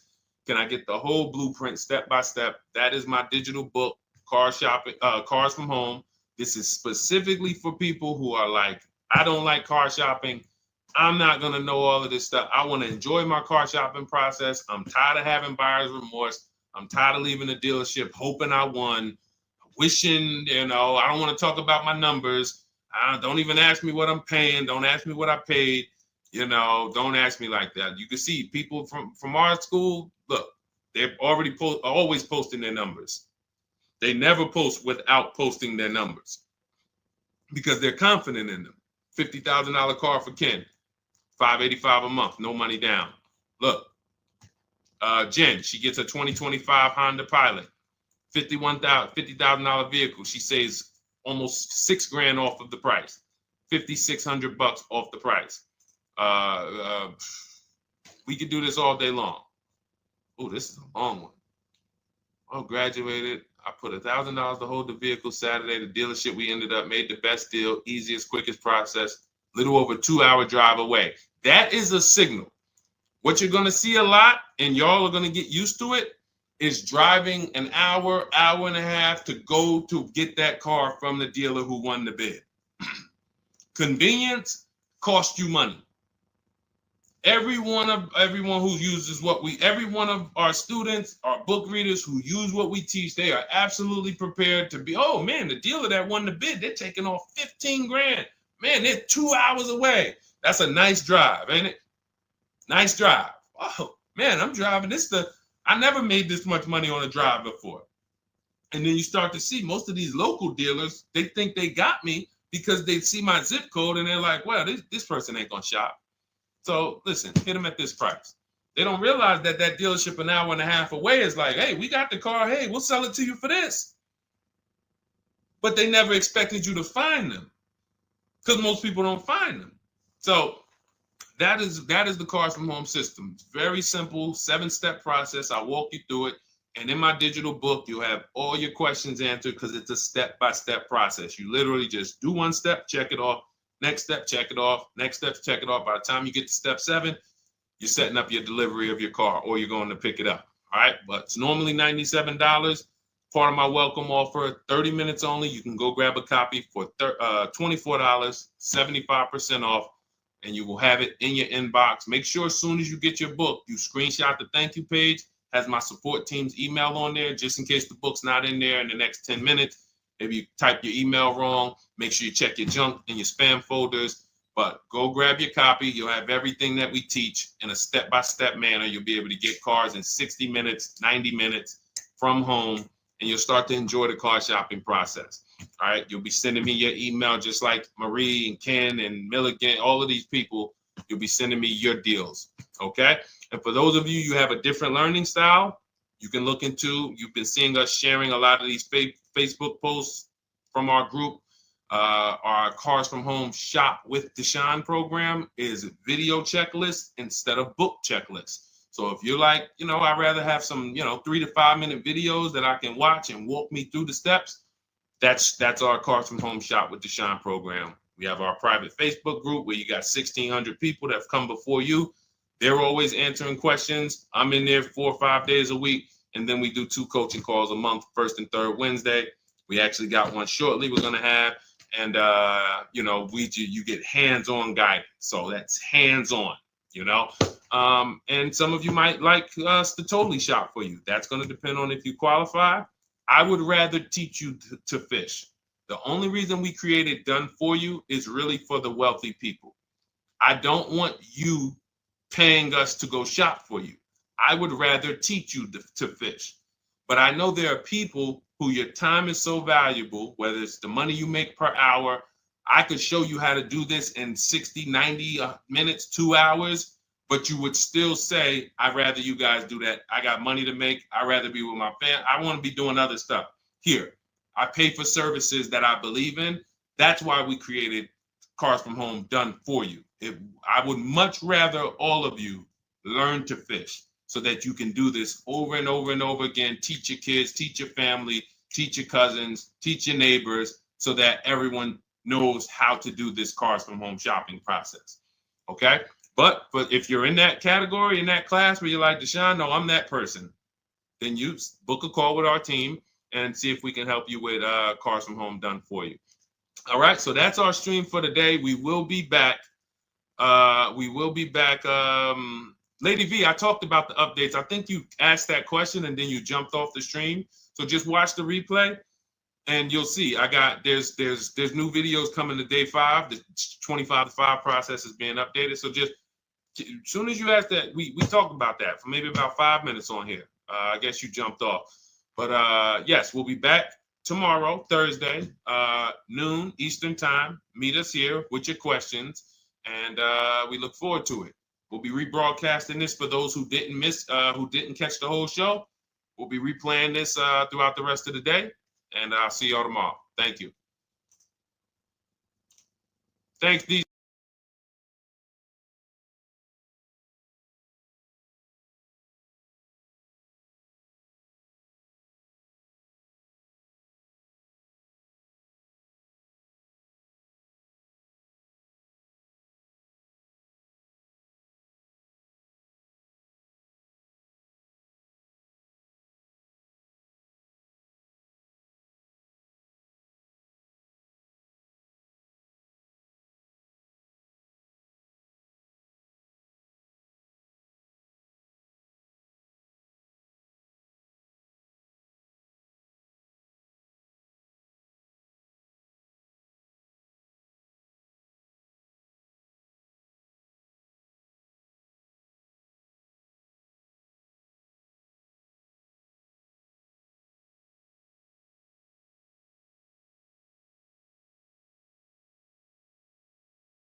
All right, welcome to Car Shopping Mistakes Live. This is our Monday, May 12th episode. We are live Monday through Thursday from 12 to about 1:30. My name is Deshone. I'm known as Deshone the Auto Advisor. And what I do is make sure that people like you never overpay for cars. That's what we've been doing for the last 4 years online. And I spent over 14 years in the auto industry. Worked for General Motors for 5 years, Mercedes-Benz for 5 years, had my own new car brokerage. And now I focus on making sure you have the strategies you need from the inside.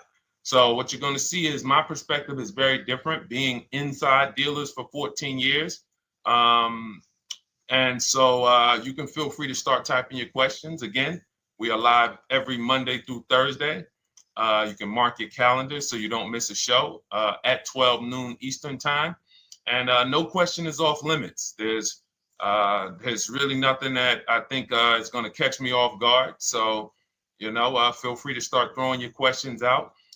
First of all, who's shopping for a car? If you're shopping now, or you will be shopping in the next 6 months, type me in the comments. Who's shopping or will be shopping in the next 6 months? Because what you're going to see is you don't want to wait. A big part of what I teach is making sure you're positioned to get great deals, which is not waiting until it's an emergency. Now, sometimes you have an emergency, your car is totaled, your car was stolen, you have less than 30 days with your rental car and you have to get a car. That's different. But we don't want to go into a $30,000, $50,000, $100,000 transaction waiting to the last minute. So who's shopping for a car? Let us know in the chat. Let me know. Hey, yours truly. Great to see you. Great to see you on YouTube. We are live on 4 platforms: YouTube, Instagram, Facebook, and TikTok. So I have my man Dolan, the best moderator in the world, bringing your questions in. So no matter what platform you're on, you can start typing your questions. Now, this whole stream is going to be sponsored by my new digital book. It's called Cars from Home. 7 steps to saving time, money, and avoiding dealerships. It's already 5-star rated. If you look on goodreads.com, thank you to everyone who has reviewed the book. You've sent me your stories. You sent me your testimonials. You sent me your deals. Continue to do that. I love getting those emails. It makes a big difference. People like Marie, she got 13,000 off using the book, using the steps. It's a simple do-it-yourself blueprint to really, really maximizing all the money in your car deals. And you can get a copy for the next 2 hours for 75% off. It's normally $97, but as part of our book launch special, you got your copy for 75% off, $24. So you can go to my TikTok bio, Instagram bio, the YouTube comments, or the Facebook comments. We have a link for you, and you can grab your book. You won't leave the stream. And you can come on back. Feel free to ask as many questions as your heart desires. All right. Good to see you, Nikki. Happy Monday. Great to see you. All right. So, okay, Dolan, let's start bringing in the first question. I want to check in on Instagram. And yours truly on YouTube asks, which fees can be negotiated on an offer for a used car? Great question. There's only 3 legitimate fees on every car when you're purchasing it pre-owned. Doc fee. Some people, you'll hear people say, "Oh, doc fees are made up fee." It's a legitimate fee. In fact, when you look on the purchase order, which is that long form after you get your car, you'll see it's oftentimes it's printed on there. So is it all profit for the dealership? Yes, it is, but it also is legitimate. Your DMV fees, plates, license, registration, and your taxes. So those are the legitimate fees. Now, what are not legitimate fees? Anything that's not those 3. The prep fee, the marketing fee, the service plan, internet fee. All of these things are absolutely made up. Absolutely made up. Now, what you're seeing now is you'll see, and this is why you never want to go into the dealership looking for a car that you didn't see online first. Online is where we create the competition. Once you're there, we've lost our leverage. That's why everything we teach is called Cars from Home. 99% of your transaction can and should be done from home, where you can see that fine print, where you can actually you can see the dealers who don't have the fake fees before you get out there and waste your time with the ones who do. So you'll see all types of made up fees. Now, what is also being made up, let's go a little deeper on this, is the people, all right, if I put a mandatory service plan on my car, it's not, there's value there. It's not like the internet fee, which is just a ripoff, or the prep fee, which is just a ripoff. There's a service plan built in. Okay, then we have to determine if there's value there for us. There's a key replacement built in. But here's how I would like you to think, yours truly, and anyone who's in a similar situation. You'll be shocked. Anyone who'll be shopping for a used car, type the letter U. I want to drop a couple things for you to keep in mind and lock in. If you're going to be shopping for a pre-owned car, type the letter U. So yours truly, when we're looking at cars, what we want to do is we want to see, oh, sorry, hold on. I'm just, oh, thank you to everyone who shared this broadcast with a friend. I appreciate it. If everyone shares with one friend, we'll change the auto industry in less than a year. So you want to look at, as you're looking online, you want to be able to see the low side of the market for the car you're shopping for. So let me give you an example. Let's say you're shopping for once you have your budget, you want to try to get as new of a car as possible.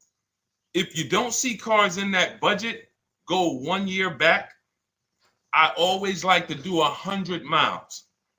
You don't want to just do this neighborhood shopping, because here's again, as someone who's been in dealerships or who was in dealerships for 14 years, I can never be in dealerships now. No dealership I wouldn't want to work in a dealership, but there's no person who could tell you guys the unfiltered truth and be in a dealership. They're going to get fired. So, but here's what you'll see. The total cost is what matters relative to how much the car was when it was brand new.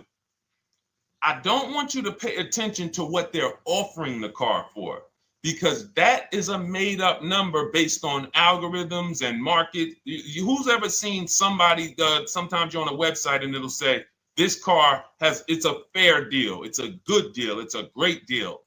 Who's seen that? That's based on an algorithm. It doesn't actually, it's not real value. Here's what's real value.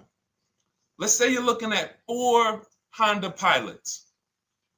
They're asking $22,000 for one, $23,000 for the other, $24,000 for the other, $25,000 for the other. So 22, 23, 24, 25, right? Now you're looking and you're like, well, these cars look a little similar.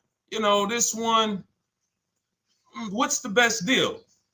Once you get the new window sticker of that Honda Pilot, you'll see one of these Honda Pilots was $45,000 when it was new. This other one was $46,000 when it was new. But this other one was $53,000 when it was brand new. And that's the one that's actually giving me the biggest discount. That's the value. Without knowing the original price of that car, we can't determine what value we're getting in the price they're offering us. And when we don't do this, we make this mistake. We end up doing what some people did during the pandemic. They paid the same price for pre-owned cars as they were when they were new. Everyone didn't do that, but a lot of people did because they thought this was my only option. There were people who paid $27,000 for a Toyota Camry that was brand new, $28,000. This is how we prevent that. When we call that in Cars from Home, in my book, the true value discount. And this is how I bought my Infinity truck.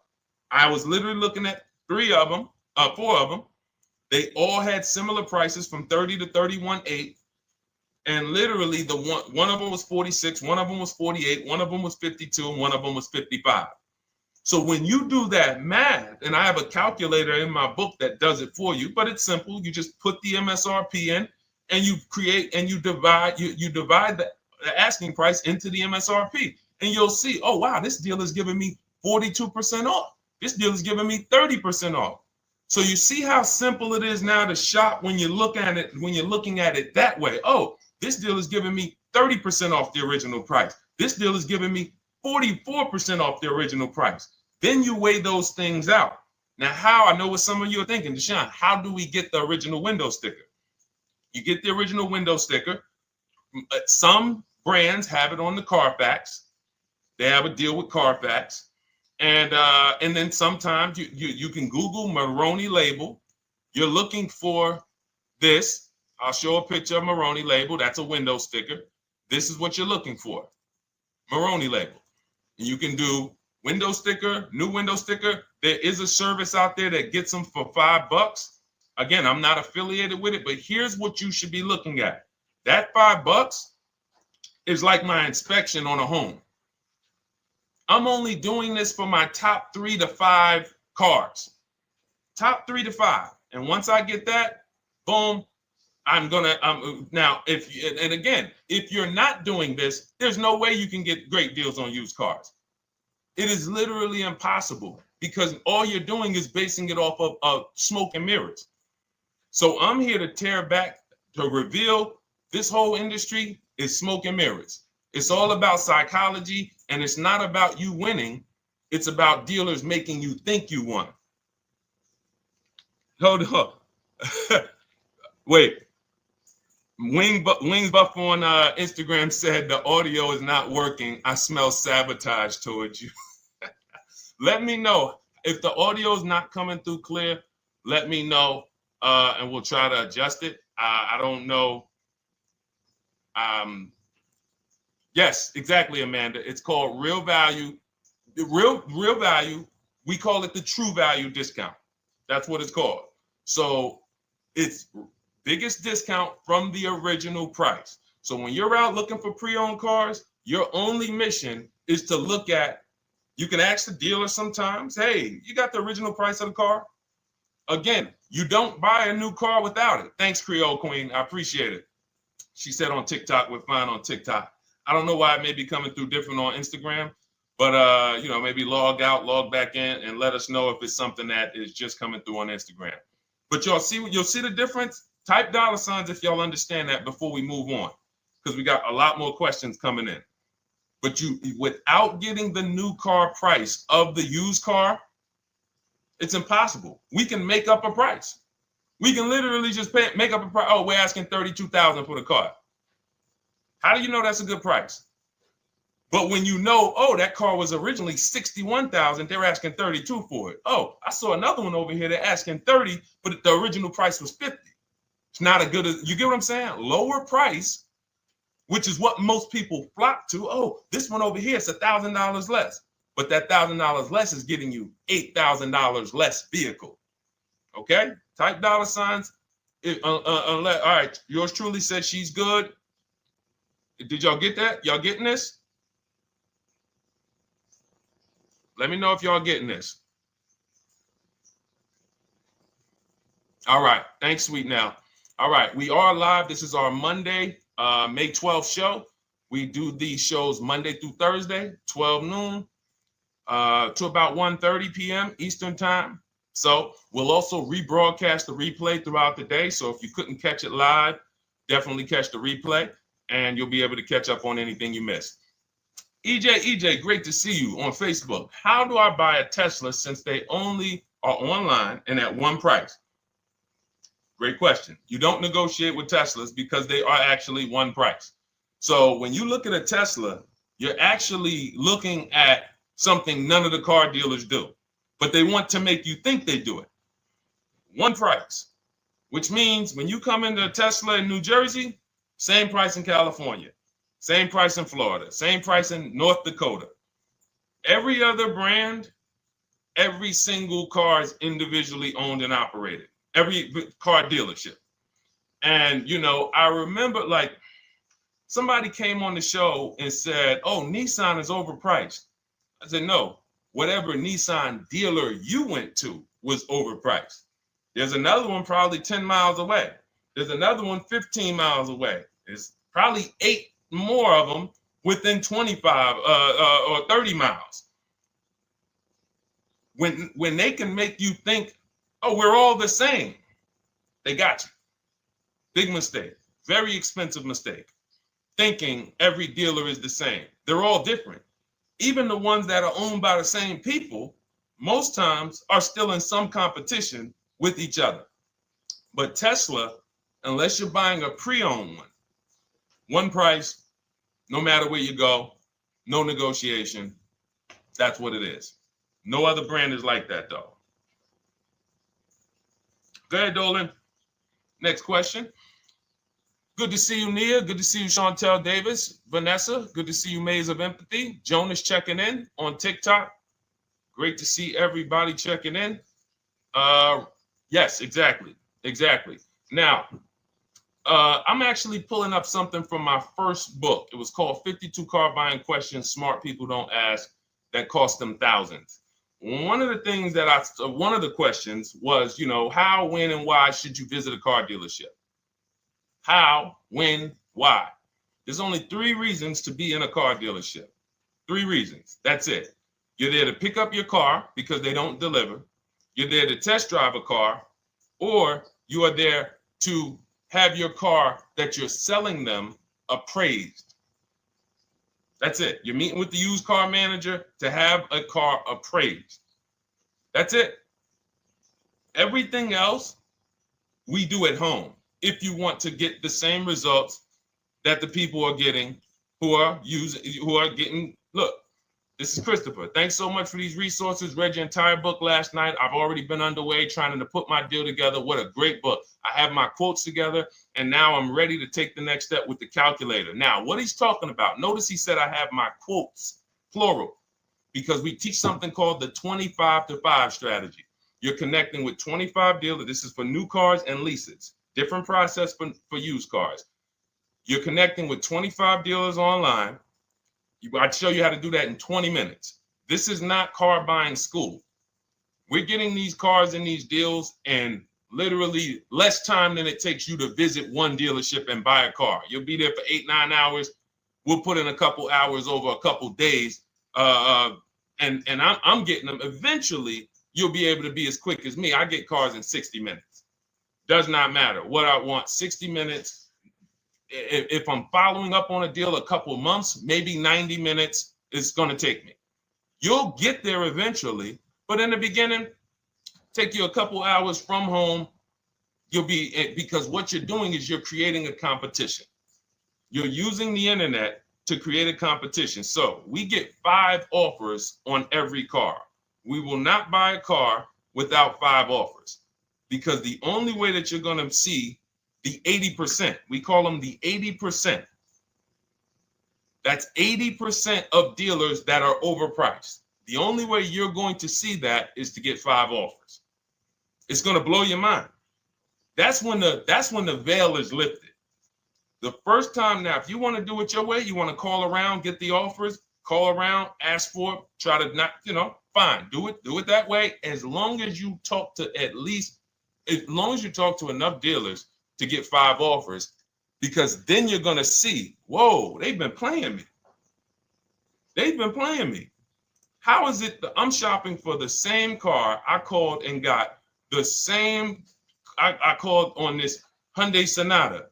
One dealer's telling me it's $480 a month. One dealer's telling me it's $450 a month. One dealer's telling me it's $420. One dealer's telling me it's $375. Another dealer's telling me it's $340.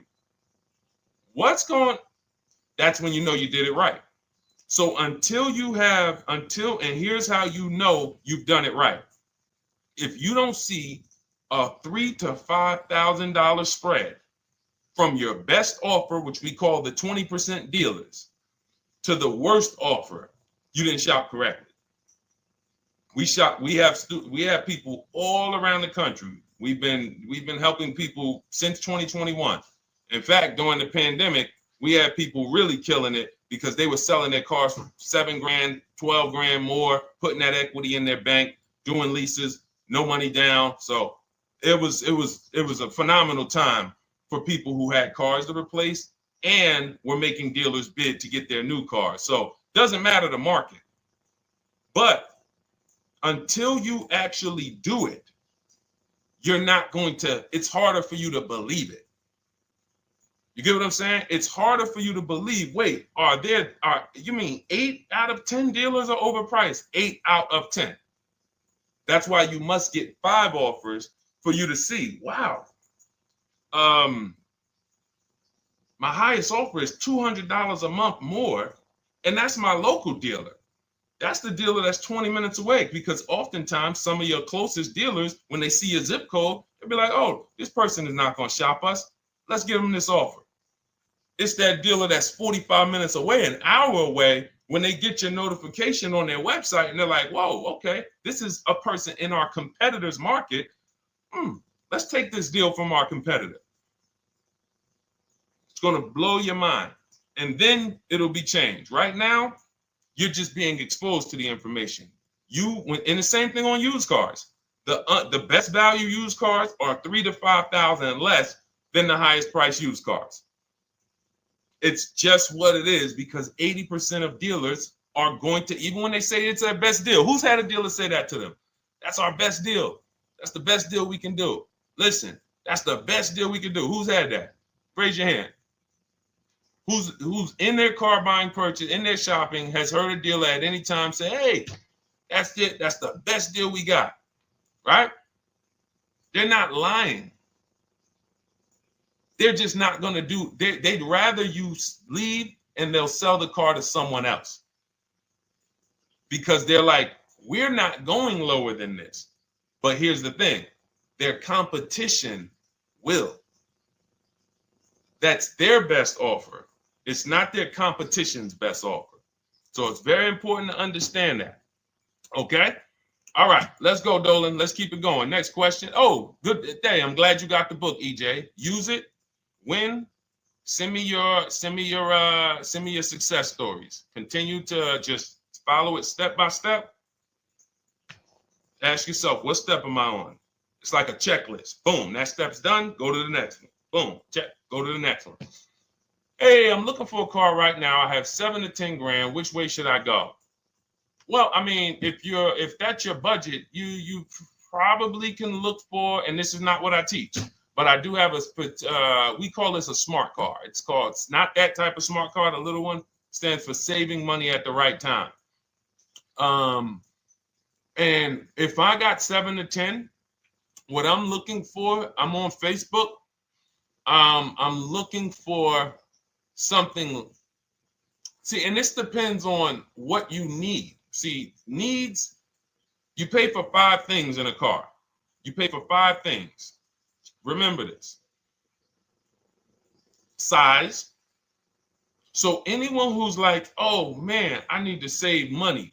Here's what and let me actually tell you why I want you to know this. When I was in Mercedes-Benz, right? We had people come in. I remember a woman came in. She's like, okay, I got kids. I need the one with the 3 rows. All right. So she needed the one with the 3 rows. We go through it. We pick it out. Once we get her a price on it, it's way outside of her budget. Now, here's what she says. Oh, what about the one, the 2-row one? Now, my question to her, because I'm an advisor, even when I was a car salesperson, I was still, and my brand was Mr. Mercedes. So the people who are in New Jersey, I created the Mr. Mercedes brand. And I said, didn't you tell me you had kids and you needed the 3rd row? She said, oh, yeah. So I said, why are we even discussing a 2-row vehicle then? She's like, yeah, no, you're right. I'm like, this is just not the vehicle for you. And that's okay. But the worst thing you can do is to go smaller than you need on a vehicle, because now you're not gonna like the vehicle in literally the vehicle's not functional for you. So size is very important. That's why I created something called the smart sacrifices. When the budget starts to get tight, You have to know, what can I take out? So size, amenities. Amenities is, do I need the leather? Do I need the navigation? Do I need the sunroof? Do I need the big sunroof? Do I need the wheels, the fancy wheels? These are amenities. You got power. You pay for power. Do I need the engine? Do I need the bigger engine? Can I go with the standard engine? And then here's where the money starts to really go high. Class. So you look at Chevrolet, Honda, Toyota. Okay, that's class. You go to the next class, you're looking at, let's go Infiniti, Acura, Lincoln, Genesis. These are the next class, which means you can have a vehicle, same size, same amenities. It's 10,000, 15,000 more, different class. Then we go, and of course you have Mercedes, BMW, Jaguars, somewhere in between, Lexus. These are going up in class. So, and then the last thing you pay for, which is really expensive, is exclusivity. So when you have a vehicle, oh, no one else has this vehicle, you're going to pay for that. You can have a super small vehicle. It doesn't have a lot of features, but no one has it. It's a ton of money. So as you're looking at your car with a $7,000 to $10,000 budget, you got to ask yourself, what can I take out? And I say, don't let it be size. Go with the smallest vehicle that will suit your needs, and then get the lowest number of amenities that'll suit your needs, the lowest amount of power, and then you look for the most recent vehicle.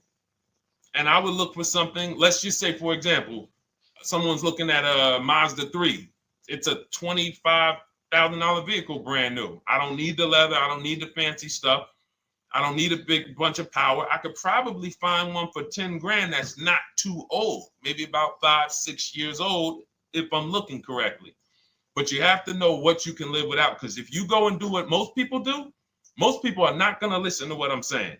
They're going to go out and they're going to buy a big SUV with leather and all the features, and then they're going to get a 9-year-old one with no warranty because there's just no discipline there.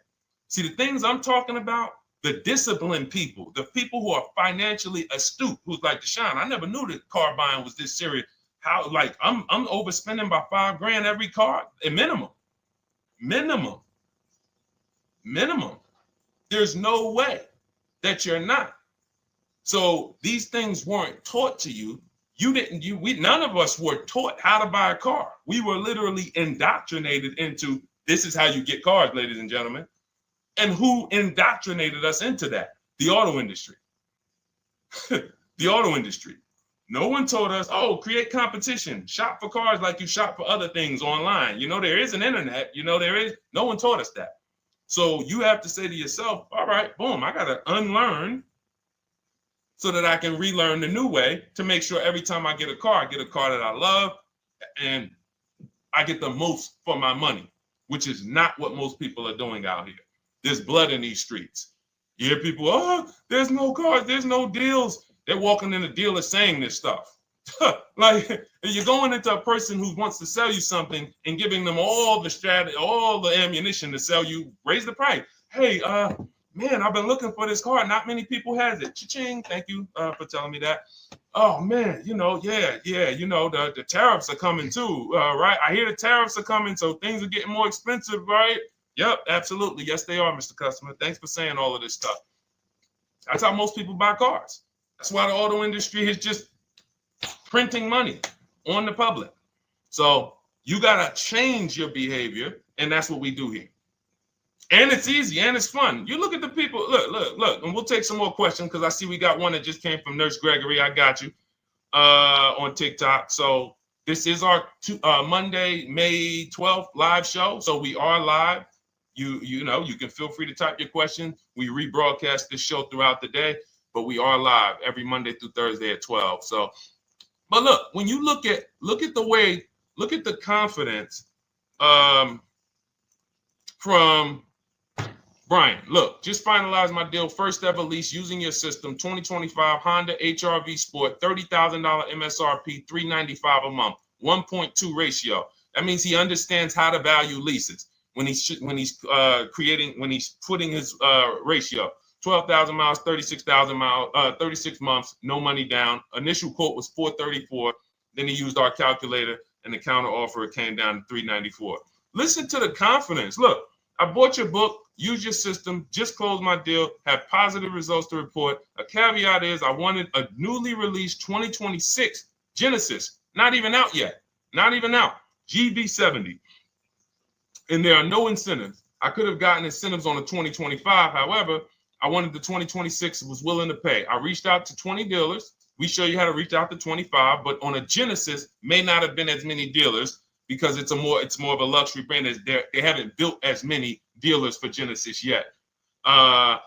He says he received 9 offers. Look, that's how we know when you're doing it right.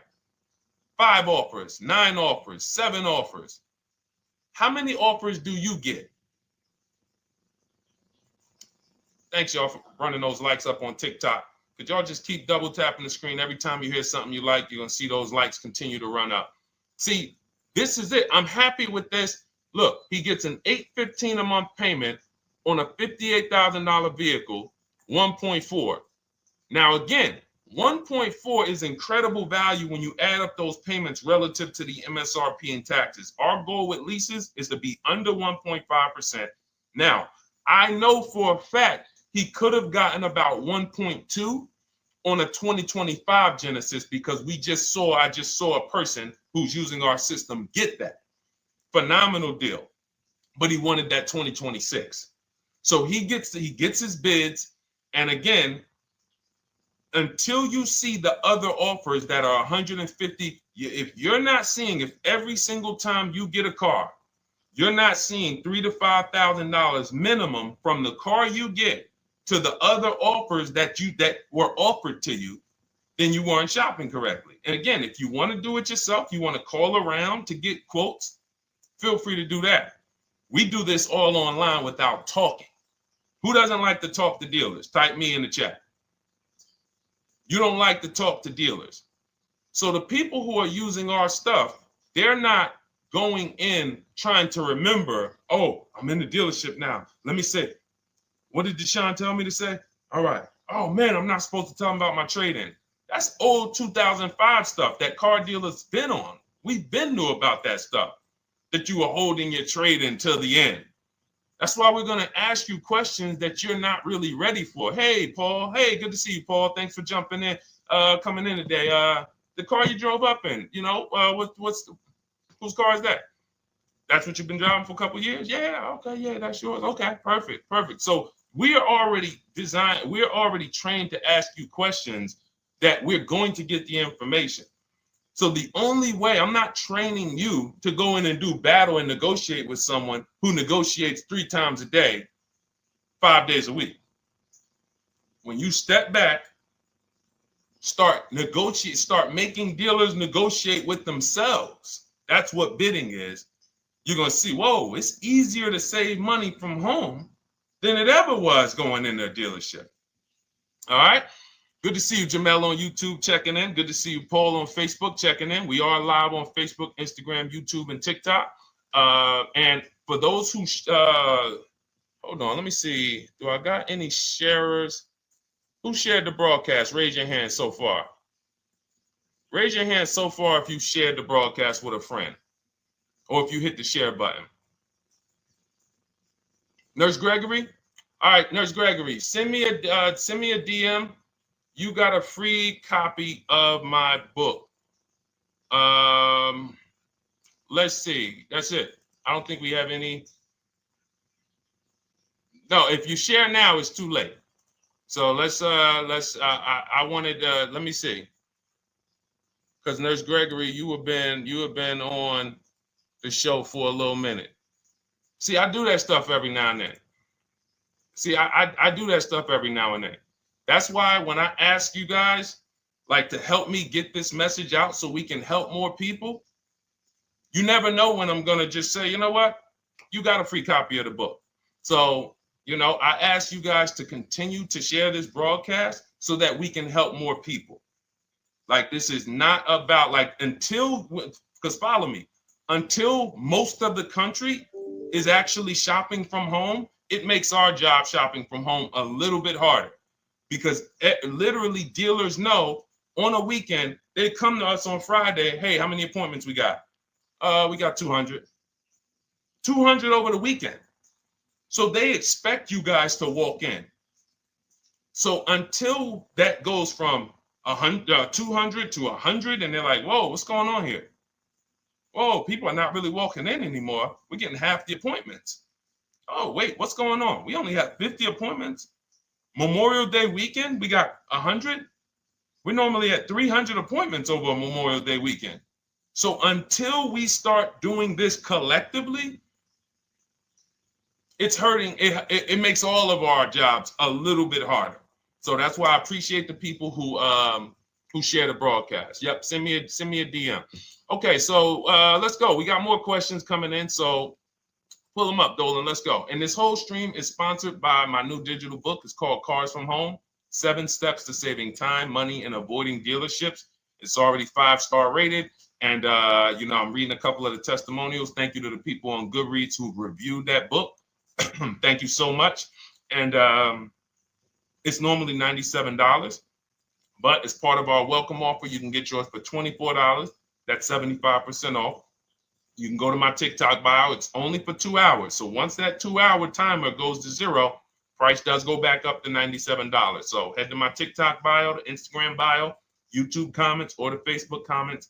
Grab yours for $24. Save you 75%, and just use it. It's a step-by-step blueprint checklist to dominating the car market. Okay? And someone remind me to talk about the 3 pillars of great car deals before I end the show. Please, the 3 pillars of great car deals. We got about another 45 minutes, but remind me before we end the show. If you don't operate with the 3 pillars, there's no way you can get a great car deal. And I know this sounds like bad news, but I can't get you the good news. I'm like a financial doctor. And we have financial cancer when it comes to cars. So it's not a pleasant thing, but we can get you to the other side. You're losing a ton of money. You're losing equity. You don't even know you can sell cars without the title that you haven't paid off yet. You don't know you can sell leases. All of this stuff is costing you thousands and thousands of dollars, but we can get you to the other side. Third, so nowadays, it's always better to just buy new, especially if you plan on keeping the car long term. No, absolutely not. If I'm keeping the car long term, there's something. So step 1 in our book is called the 8-year rule. It's the 8-year rule. Who's always wanted to know what's better, buying or leasing? Type me if you've always been like, Deshone, I hear about buying, I hear about leasing. When is it better? When is it better to buy? When is it better to lease? Who's had that question? We have an anchor called the 8-year rule, which answers the question. The next car you're buying, how many years are you planning to keep it? Type it in the chat. We had a bunch of people that said they'll be shopping. The next car you're going to be purchasing, how many years do you plan to keep it? Okay, Nurse Gregory, I see 5. Okay, let's get some more answers. How many years do you plan on keeping the next car you are going to purchase? 2 to 3 years, Jamel Singletary. Perfect. Good to see you, Jamel. Rain King Leo on Instagram, 2 to 4 years. Perfect. Okay. Paul on Facebook says as long as possible. You got to go with a year. See, that's the reason why. See, the longest possible, well, give me a year, a number of years, because you're going to see people be like, oh, I plan on keeping that car, and I didn't do the research to even find out that the car wouldn't last that long. So, I'm not going to buy certain cars planning to keep them as long as possible, because it says literally around 100,000 miles, I'm going to start having problems with them. So if I buy them pre-owned, then I get to 80,000 miles. I mean, car starts having, so we need years. Mel Nelson on Facebook, 9. Paul, I see you, 10. Okay. Danielle Rosario on YouTube, 5 at least. So check this out. Roashu, I'm sorry, I probably butchered your name, on Instagram, 6. All right. DJ Ant Nice on TikTok, 6. Okay. 8-year rule says If your answer to that question was 8 years or longer, you should be shopping for a purchase, new or pre-owned, depending on your budget. Now, if your answer was less than 8, then you should be shopping for a lease. Both of these things come with caveats. Below market.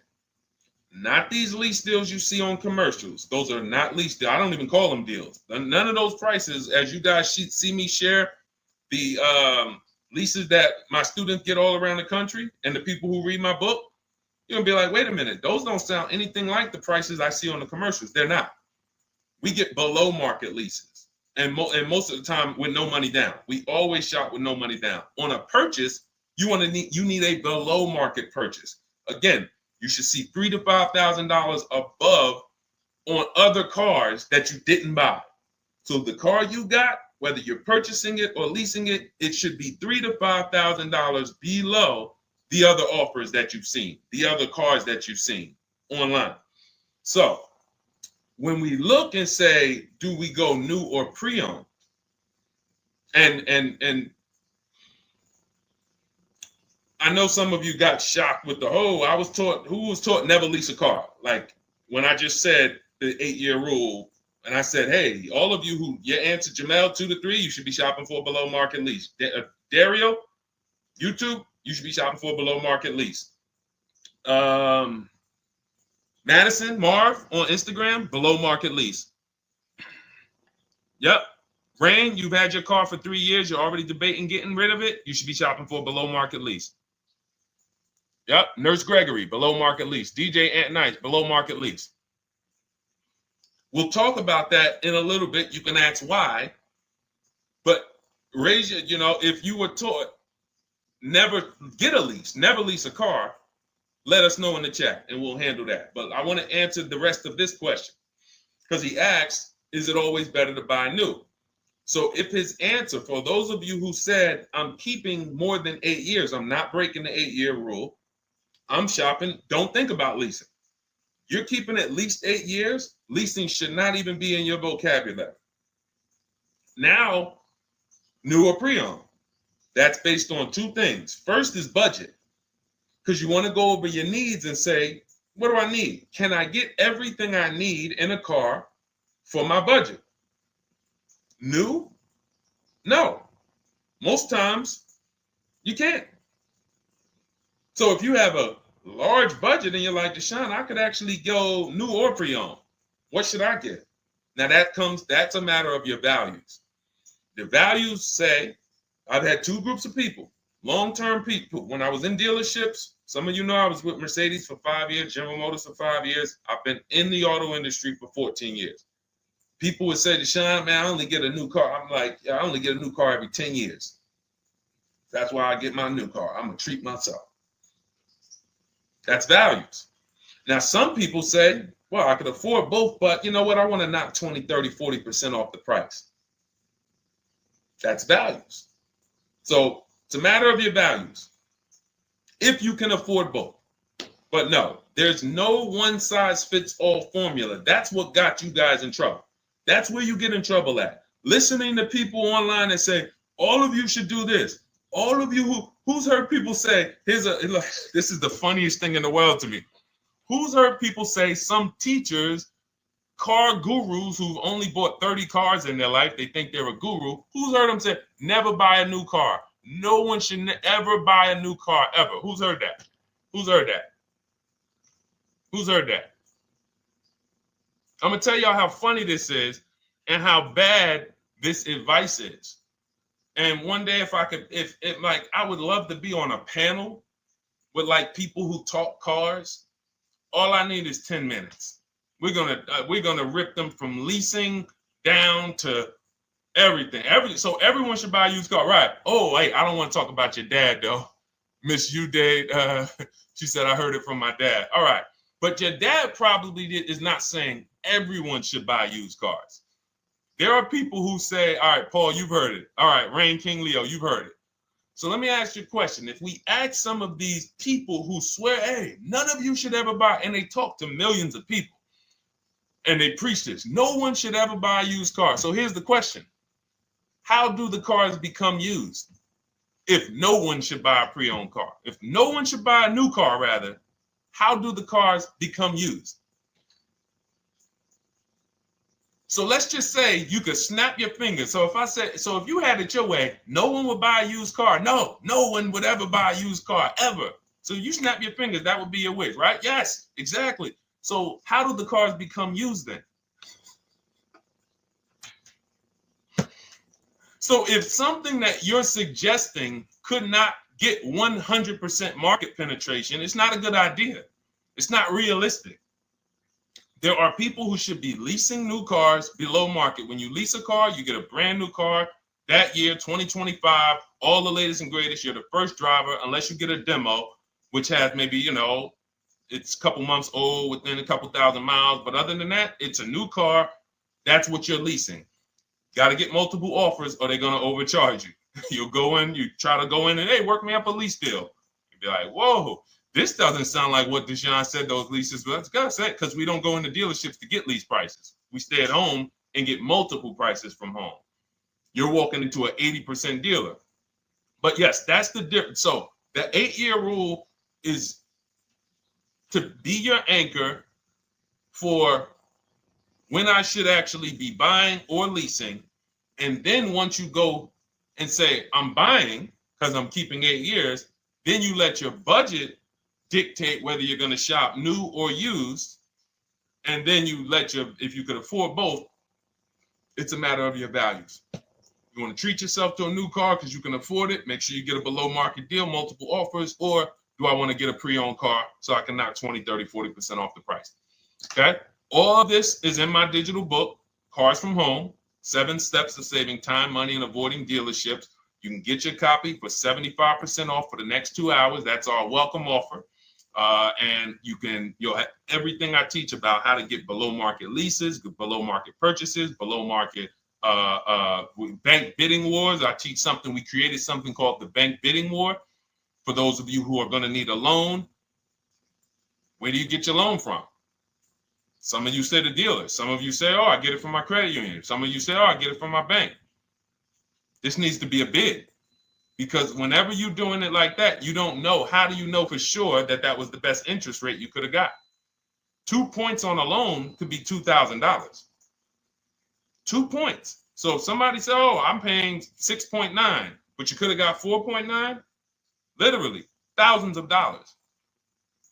So, and again, that goes into the 3 pillars of great car deals. We haven't discussed that yet. We'll do that before the end of the show. All right, let's go. More. Oh, by the way, for those of you who I didn't finish the sentence, you want your copy at 75% off instead of the $97, which is the normal price. You get it for $24. Head to my TikTok bio. There's a link there. Click it, and then head to my Instagram bio. There's a link there, and then we have a comment in the Facebook and YouTube comments for you to grab your copy for 75% off. Once it's 2 hours expires, goes back up to $97, and it's still worth every penny, because as you can see, Marie used it and she saved $13,000. So what's her return on the investment of $24? Just wanted to reach out, say thank you. Using your guide, which is the book, I saved over $13,000 off MSRP, got my payment to be hundreds lower per month and maintenance included, no money down. Just wanted to say thank you. Keep sending me these emails, y'all. I love bringing these emails onto the show. Like, our world, that what we do with these cars it's a whole different world. Like, that's a great show, but it's also our life. Like, different, it's a different world. We operate in a different world. I got a lot of books on my shelf here. I cannot tell you books that actually give me ROI like Cars from Home. Like, she bought a $24 book. Even she might have got it for $97.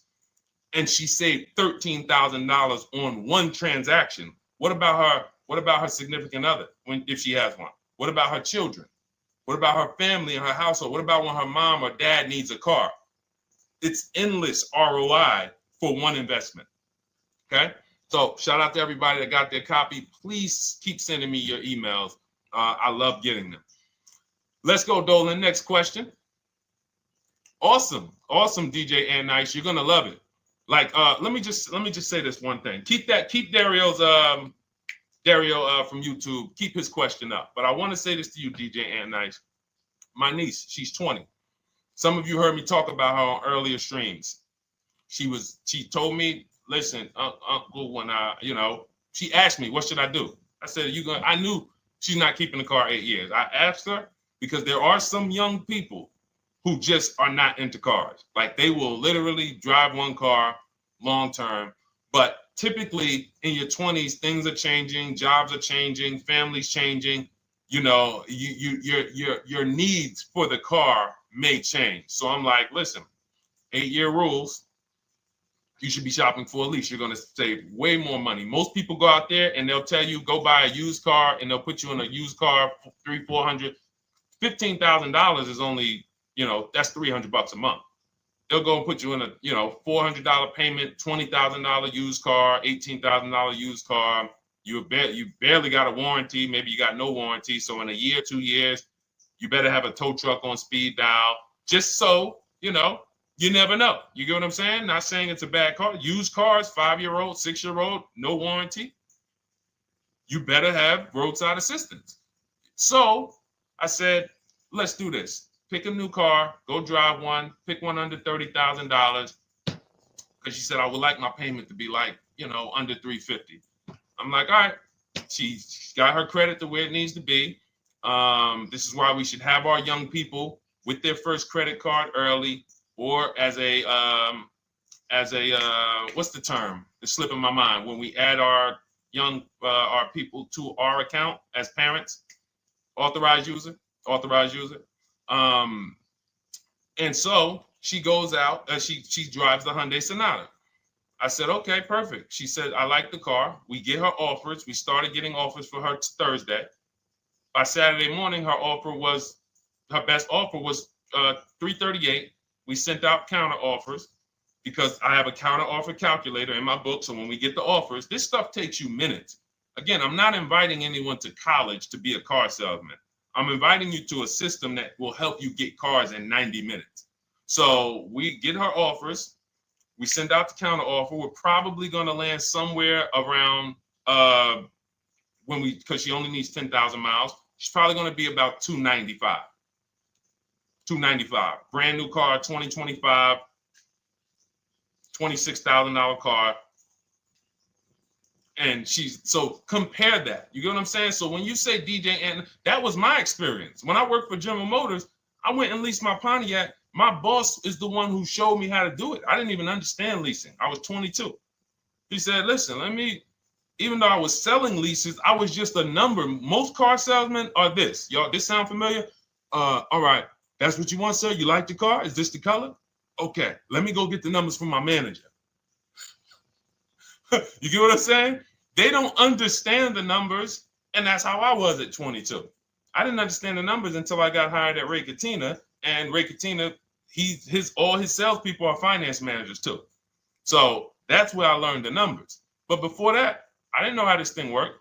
But anyway, I'm leasing my first car, $256 a month, Pontiac G6. Brand new car. My other friends out here, they driving other cars, $400, $500 payments. Used cars. So you're going to love it. Like the money is it stays in your bank account, which is our goal. All right. Dario, let's get to you, my man.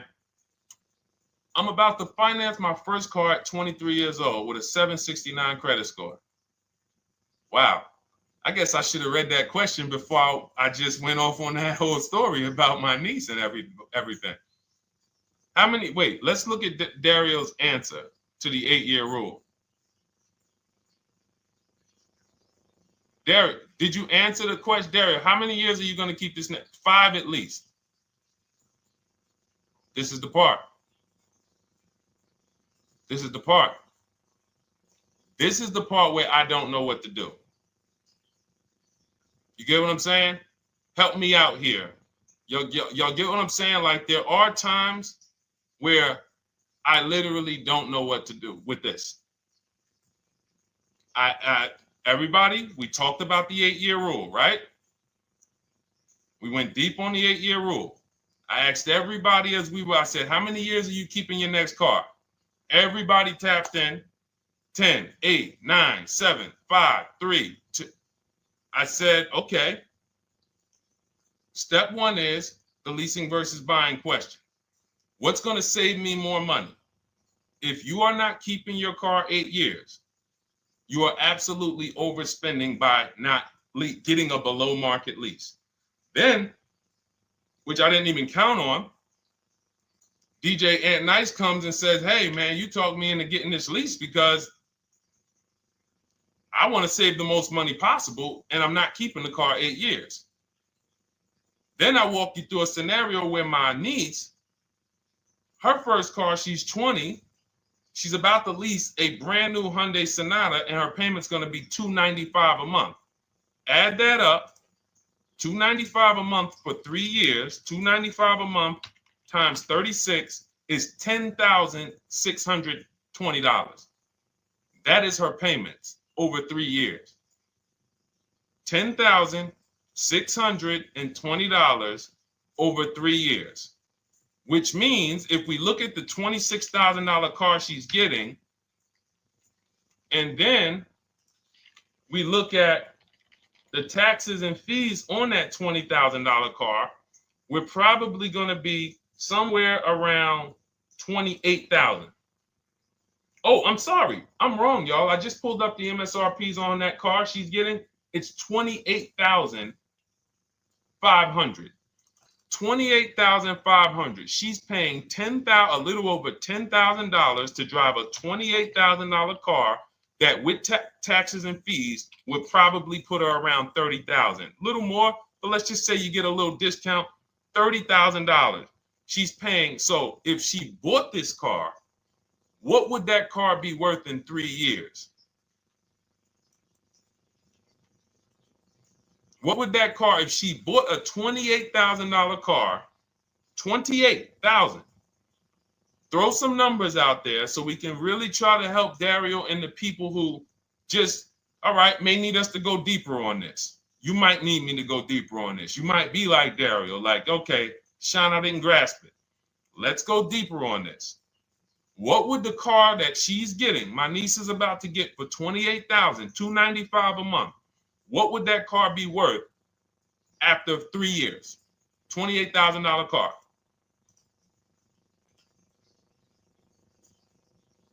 KJ Wonder, it's in the bio. Just click that link in the bio and you'll see a link that says $24 welcome special. Go grab it and come on back to the stream.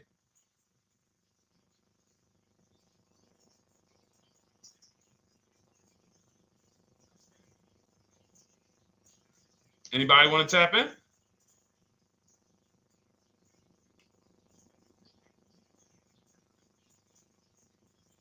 Thank you, DJ and Nice. I don't think that's right. So a $28,000 car after 3 years is worth 23? No. That's not after 3 years. That's probably like 1 year. After 1 year, it'll probably be worth 23. 15K depending on the brand. Paul, I think you're gonna lose more than. I don't know one car that sometimes like I don't know one car that depreciates $8,000 in 3 years. So I'm a conservative person when it comes to my numbers. That car is like, let's be real here. You don't buy a Hyundai Sonata, come back in 3 years, you paid $28,000 for it, come back in 3 years and they give you 20 for it. It's going to be more like $13,000, $15,000. What if you have an accident? You get what I'm saying? So, and unfortunately, you know what's hard about this? The only people who really understand depreciation and how much cars lose value are people who pay cash. It's very tough for you to see what you're really getting when you're a payment shopper. But as someone who never, listen, people would love to go into a dealership, get a car for $28,000, come back in 3 years and get $20,000, come back in 3 years, get $18,000. I only lost $10,000. That doesn't happen. That's why people come back in 3 years and they're like, that's all I'm getting? So the point is, she's paying $10,000 of depreciation over a 3-year period. That's it. So in order to beat what she's about to get, or people who are getting below market leases, any people who are getting below market leases like we teach, you would have to get at least $20,000 to beat her. You would have to get at least, because she's only spending $10,000 over 3 years. And sold by foreign. Guys, this is not, this is really not up for debate. And unfortunately, maybe the pandemic threw you off, because some of you, if that was like your first car you ever replaced, and you went and you got out of that car during the pandemic when every car was worth $7,000 to $12,000 more than it should have been worth. You can't do that today. And we had people right after the pandemic writing me saying, "Oh, yeah, I'm gonna do this, and then I'll go and trade that and get all my money back like I just did before." No, that was a very rare case of limited supply, the supply chain of cars. Now we might see that again with tariffs. When tariffs come, we might actually see our cars appreciate, because the whole new car market is going to be more expensive.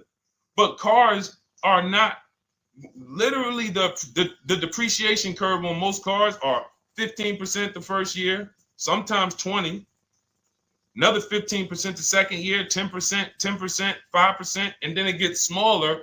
Once you get to about 7 years, the depreciation starts to cool off. You're losing 50% of the value in the first 5 years. And if you drive a lot, you're going to lose it quicker. So when we look at paying a small amount of money for a expensive car, that's what leasing is. So there's no, and let's wrap it up like this. If she would have bought this car, because this is really a leasing versus buying lesson. And I don't know, however deep we need to go on it, that's how much deep we need to go until some people it clicks, because it may not click for everyone. I'm trying to make it as simple as I can, which is why I'm only talking about what's coming out of your bank account. Like, isn't that what we're supposed to care about? But for some reason, some of us are thinking about other things when it comes to cars. We go into somewhere else. So let's look at if she would have bought this same car, the same $28,000 car with taxes and fees, probably about 31 and change. But let's just round it off to 30. What's her car payment, everyone? Those of you who know the rule, every $5,000 is about how much per month on a loan?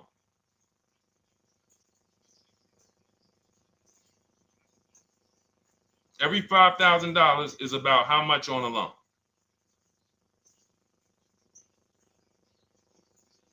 Now, every 5,000, thank you, DJ Ant Nice, you got it, $100. So again, these are videos that I make that, thank God, has been seen hundreds of thousands of times, some of them into the million. Every $5,000 is about $100 per month on a 5-year loan. Yep, you got it, Jamel. So what would this car cost her that was 30? Thank you, Tony, man. It would cost her $600 a month. So the same car that she's leasing for $295 a month would cost her $600 a month if she wanted to purchase it. Now let's throw one more scenario in there. Let's say she finds one for this price that yours truly said, about $18,000. She gets a 3-year-old used one. 3-year-old used car, good mileage on it, taxes and fees. She's a little over, let's round it off to $20,000. What's her payment? What's her payment for a 3-year-old used version of what she's getting new right now? $400. So where does it make sense to purchase at? Thank you, D-Boss. On TikTok, we see you. We are live. This is our Monday, May 12th live show. We're live from 12 to about 1:30 Eastern time, Monday through Thursday. Mark your calendars so you don't miss a show. 400. Where does it make sense at? I'm on my 7th lease. Where can you tell me that it makes sense at, unless you're one of the people, like, let's go back to Paul, who's keeping his next car 10 years. Let's go to, Paul on Facebook. Let's go to, who else we got? We got a bunch of people that said 8 to 10. Nope, not too many. That's why I read all of that, and I'm like, yo, all of you people should be leasing. 10 years. Wait, nope. I can't find many of you who said you were going to be keeping more than 8 years.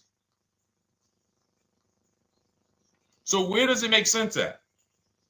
That's 3 scenarios where we took the same exact car that she's about to get for $295 a month, brand new 2025. We said, okay, if she got the same deal on that new car, she'd be paying $600 a month for 5 years. If she took it for a 6-year loan, she'd probably get her payment down to $500, but that's for 6 years. And again, she's not keeping the car that long. So when she goes to replace it, she's probably going to have negative equity in 3 years, like most people. Come back, every single car transaction you do, oh, I'm replacing it. Oh, you got negative equity. Oh, dang, how? This is how. And then we took another scenario of her buying a pre-owned one, and her payment on a 3-year-old one with 1 year left of warranty is higher than her payment on the new one. Where does it make sense? Thank you, Tony, man. It doesn't. It doesn't. Listen, depends on the interest rate and the length of the loan. We always, this is an average interest rate. So it's not going to be, your interest rate isn't moving you from from every $5,000 on a loan being $100 a month to every $5,000 on a loan being, $50 a month. No, it's not the way it works. Good interest rate, maybe every $5,000 is $90, 85 tops. It's not 50, to the point where, and this is how people get in trouble. That's why our people don't get in trouble, because they don't go in looking at a $20,000 or $30,000 car saying, oh man, I'm gonna get that to $400 a month with no money down. Yeah, you'll get it to $400 a month with no money down. Your loan's gonna be 96 months. So when we have these boundaries, this is how we move. We're not even talking about the bidding process. We're talking about the bidding process is how we get the dealers to give us the best prices. Right now, what we're talking about is structuring our deals. Because if you go out and you get a great deal on a purchase, but you should have leased, you got a bad deal. You got a bad deal. If you go out and you get a great deal on a purchase, let's just say she gets $5,000 off this car. So instead of 30, she purchased it, she got them to knock off $5,000. Her payment still, instead of $30,000, it's $25,500 a month. Thank you, Just Enjoy, appreciate it. It's fine. So a great deal on a purchase, when you are not keeping the car 8 years, is a bad deal, because it cannot compare to if you had gotten a below market lease. It just doesn't compare. That's why I'm showing you these numbers. I'm a math person. I was in calculus as a junior. I love math. And my goal is to try to make the math simple by just showing y'all, hey, here's 3 scenarios: new car, used car, lease. Here are the numbers: $600 a month, $400 a month for the used car, $295 a month for the lease. But we say we want to save money. We say, oh man, things are getting more expensive. Money's important. But we're still letting old mindsets make us do things that don't serve us, because we were taught that, even though it makes no financial sense.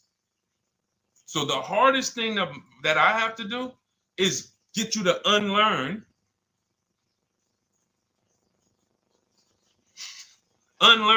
what you have been taught.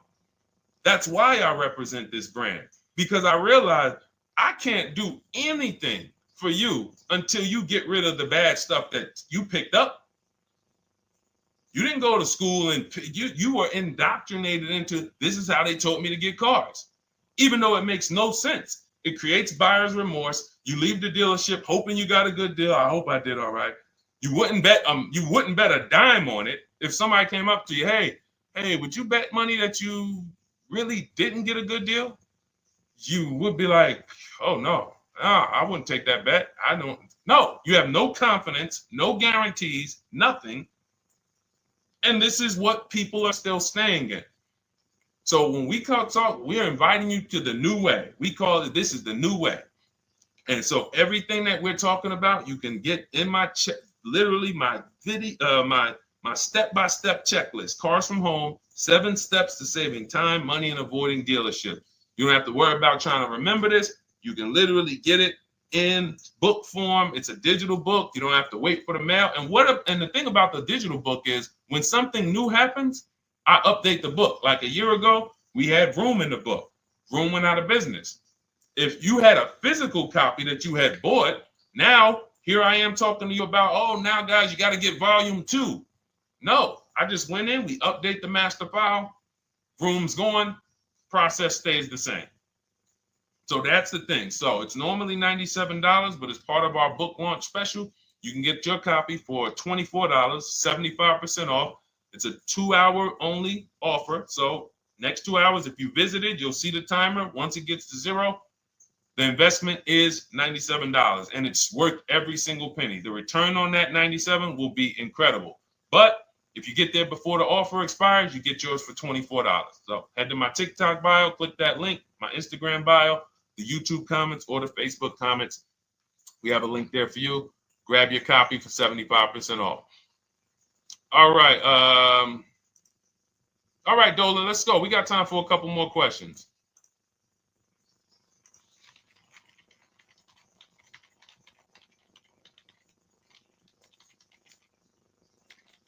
Okay, I'm shopping for a 2018 to 2019 Platinum Escalade.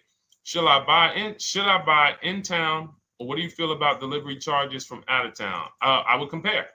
So it goes back to what we started talking about on the in the show when we first started.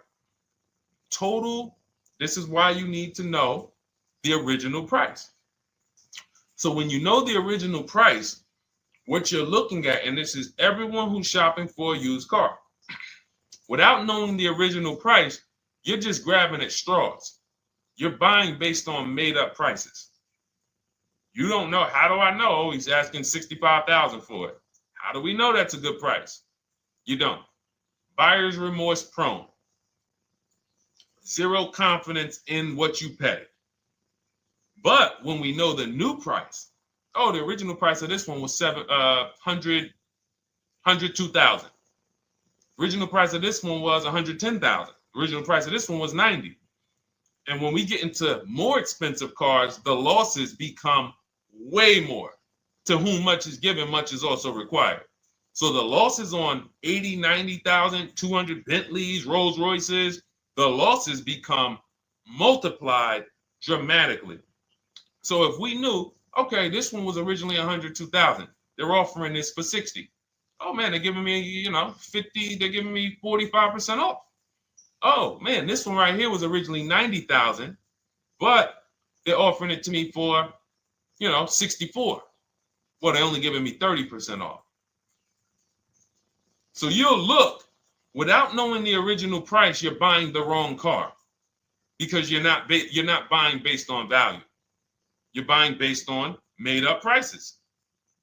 We think this is a good price in the market, but what is the discount off the new vehicle? That's the only thing. And then you use that and you say, okay, well, this one's giving me 45% off. It has 29,000 miles. This one's giving me 30% off. It only has 15,000 miles, and you can judge more accurately. You can judge accurately when you know real discounts versus nothing. So we must know how to get the new price. I mentioned it. Some brands have a agreement with Carfax. You can get it on the Carfax. Some brands have and some brands you can go to Google and Google the window sticker or the Maroni label, and you can get it that way. And then you'll see some companies that may sell it. But again, I'm never buying a used car without knowing the original price. And anyone who's listening to me and using the Cars from Home system, none of these people, Christy, look, none of these people, Milligan, Courtney, Melissa, Sheree, Ken, none of these people are buying a used car without knowing the price, the original price. That's how they get you. So when we look at what the price is with delivery, we're just factoring that in to the overall. So with the delivery, I'm still getting 42% off the original price. With the delivery, I'm still getting, so you factor all in cost compared to the original MSRP, and that tells you what the good deal is or what is not the good deal. And many of you, you're going to see, whoa, I've been buying used cars that really don't have, because you're going to pass on a lot of cars. Once you actually start using what we teach, it's an elimination system. It's a sorting process. We weed out the garbage.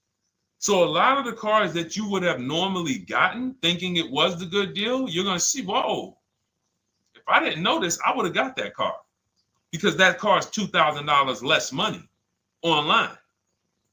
But when I got the original MSRP, I see that this car has $20,000 more equipment in it.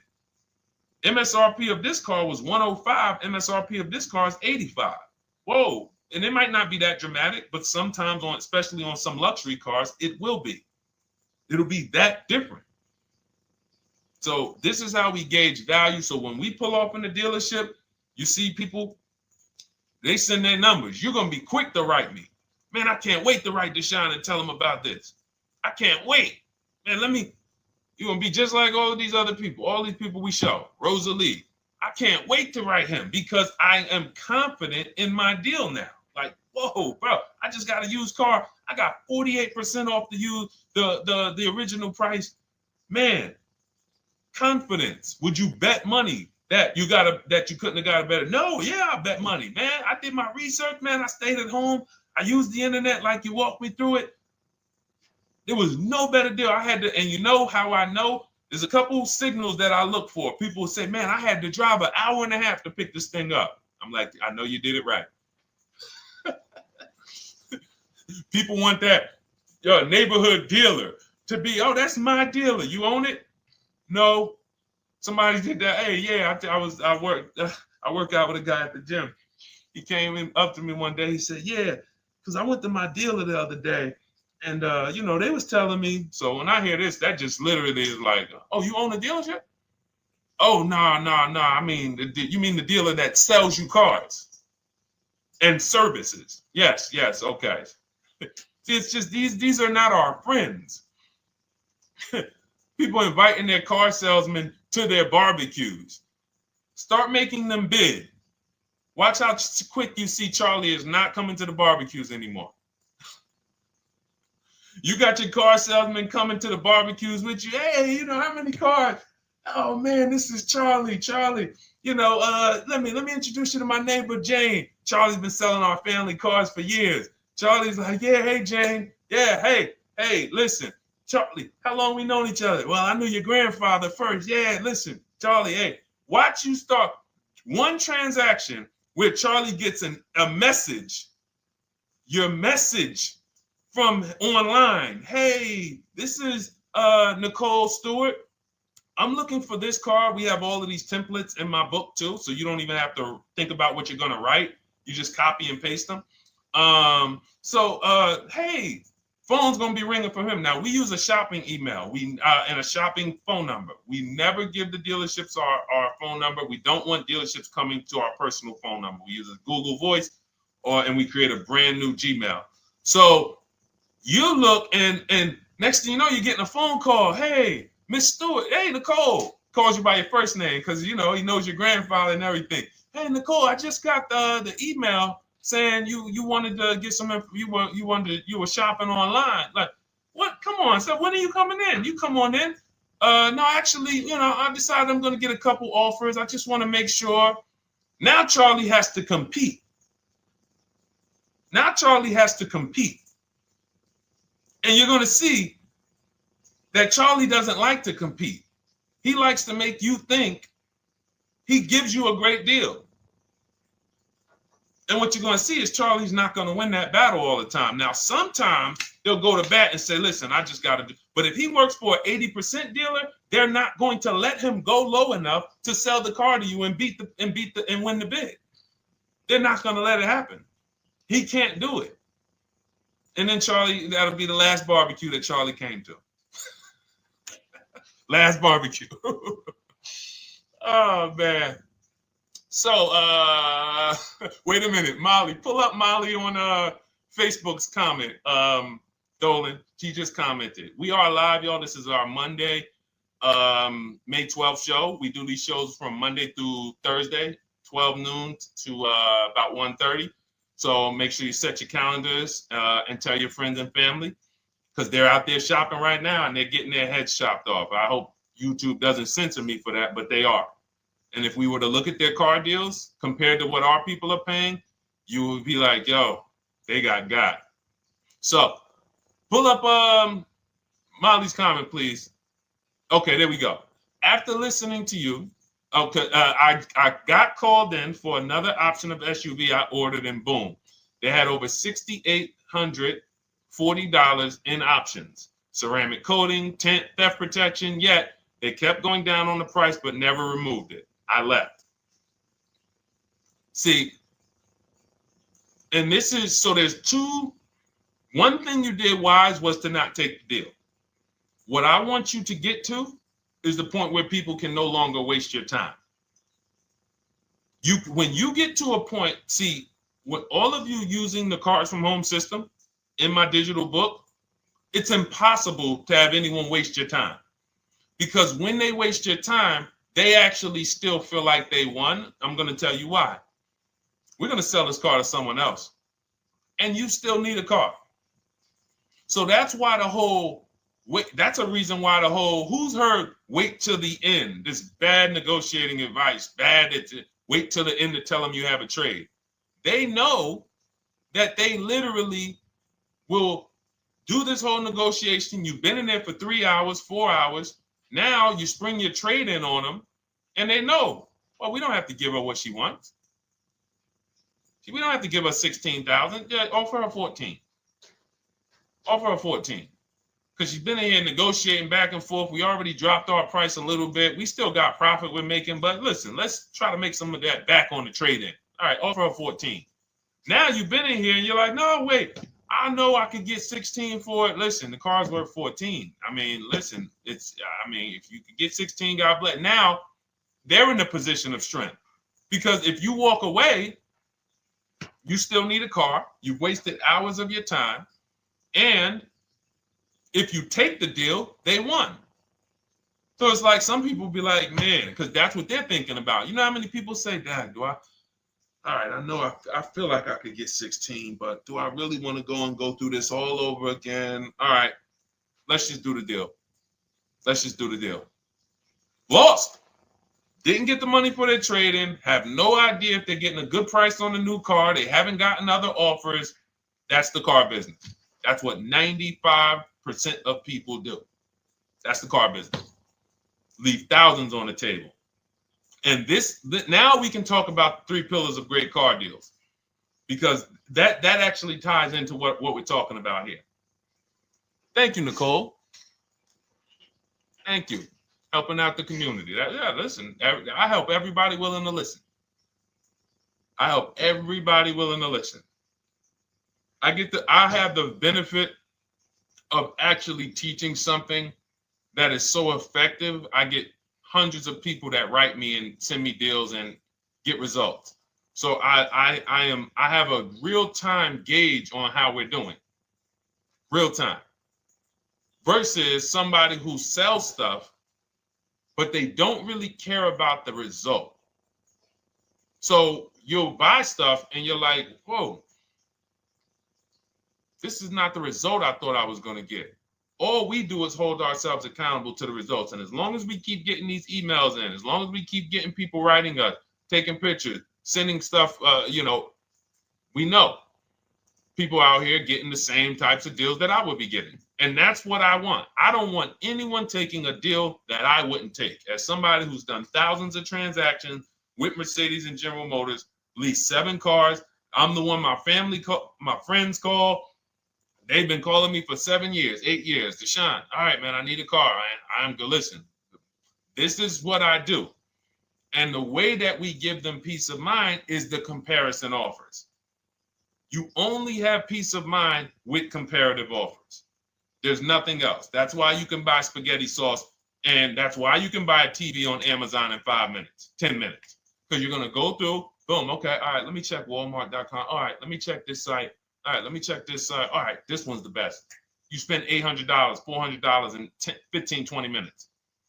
And not feel buyer's remorse because you've seen the options. Buyer's remorse comes from not seeing other options. It's that simple. All right, let's go. All right, Dolan, we got time for. All right, yeah, throw another one in, Dolan. Let's go. All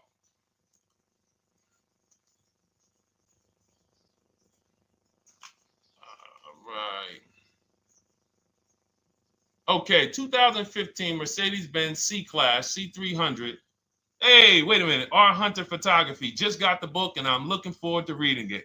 Congratulations. Everyone who got your book, just type book in the comment section. I just want to give you a shout out. Thank you so much for those. If you have the book or if you just got the book, just type book. Thank you so much, R. Hunter Photography. Appreciate you. Make sure you send me your success story. That's what I care, whether you buy, lease, or purchase. Even when you use the bank bidding war, show me, hey, yo, this bank was at this interest rate. This bank was at this interest rate. And then the dealer got me this. Write me all of that stuff. I love hearing all of that. Michael, good to see you. Michael McLaurin on TikTok. Thank you so much. Use it and win. Use it and win. I want that book to return to you $5,000 to $10,000 per deal. So every single time you do a car deal, that book should be returning to you $5,000 to $10,000 per deal. All right, 2015 Mercedes C-Class, 85,000 miles. What are you thinking? See, there's nothing there. You get what I'm saying? There's nothing there. You have nothing to compare it to. Now, here's the thing. We teach something in the book called, and we still got to go to the 3 pillars of great car deals again.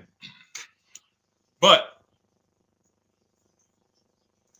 there's nothing, we teach something, there's no boundaries in car buying. There haven't been no boundaries.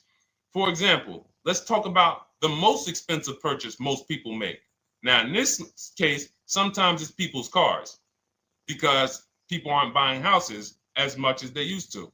But the most expensive purchase people make is their house. Would anyone on here get a 40-year mortgage? Anybody? Yes or no? Thanks, EJ. Enjoy the book. I can't wait to hear from you. Anyone? Would anyone get a 40-year mortgage? Anybody? We got smart people on here. Anybody signing up for the 40-year mortgage? No. Okay. So if no one's signing up for the 40-year mortgage, the question is why? Why? Because we know that's too long. If you got to take a 40-year mortgage, go. God bless you. Yes, go get you. God bless you. Hope she's well. And I'm glad you got your book, Daryl. Would anyone and you don't have to worry about reading it. It's a step by step. It's a checklist. So do one step, check that step off. Next step, check. Boom. That's how it is. Because there's a built-in. It's been built into our education. You don't take a mortgage longer than 30 years. And if you want to be super conservative and you can afford it, take a 15-year mortgage. But we don't go 40. We don't go 50.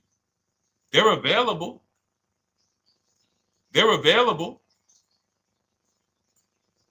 That's the same thing with 8-year car loans, 7-year car loans. And when we look at, so we have something called the rule of 72, which is 6 years. and the 10th birthday. What this says is you should never take a loan longer than 6 years, 72 months, and you should have the car paid off by the 10th birthday. Now, why? Because when I was in Mercedes, people who would come out is two people who hate, this is actually the same person. They hate Mercedes.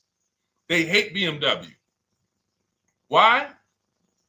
Because they had an older one, no warranty, and they could not afford the maintenance and the repairs on top of the money they were paying for it. They hate it. You ever hear people say, oh, never buy that, man. I had one of those. It was a money pit. It was a money pit because you bought one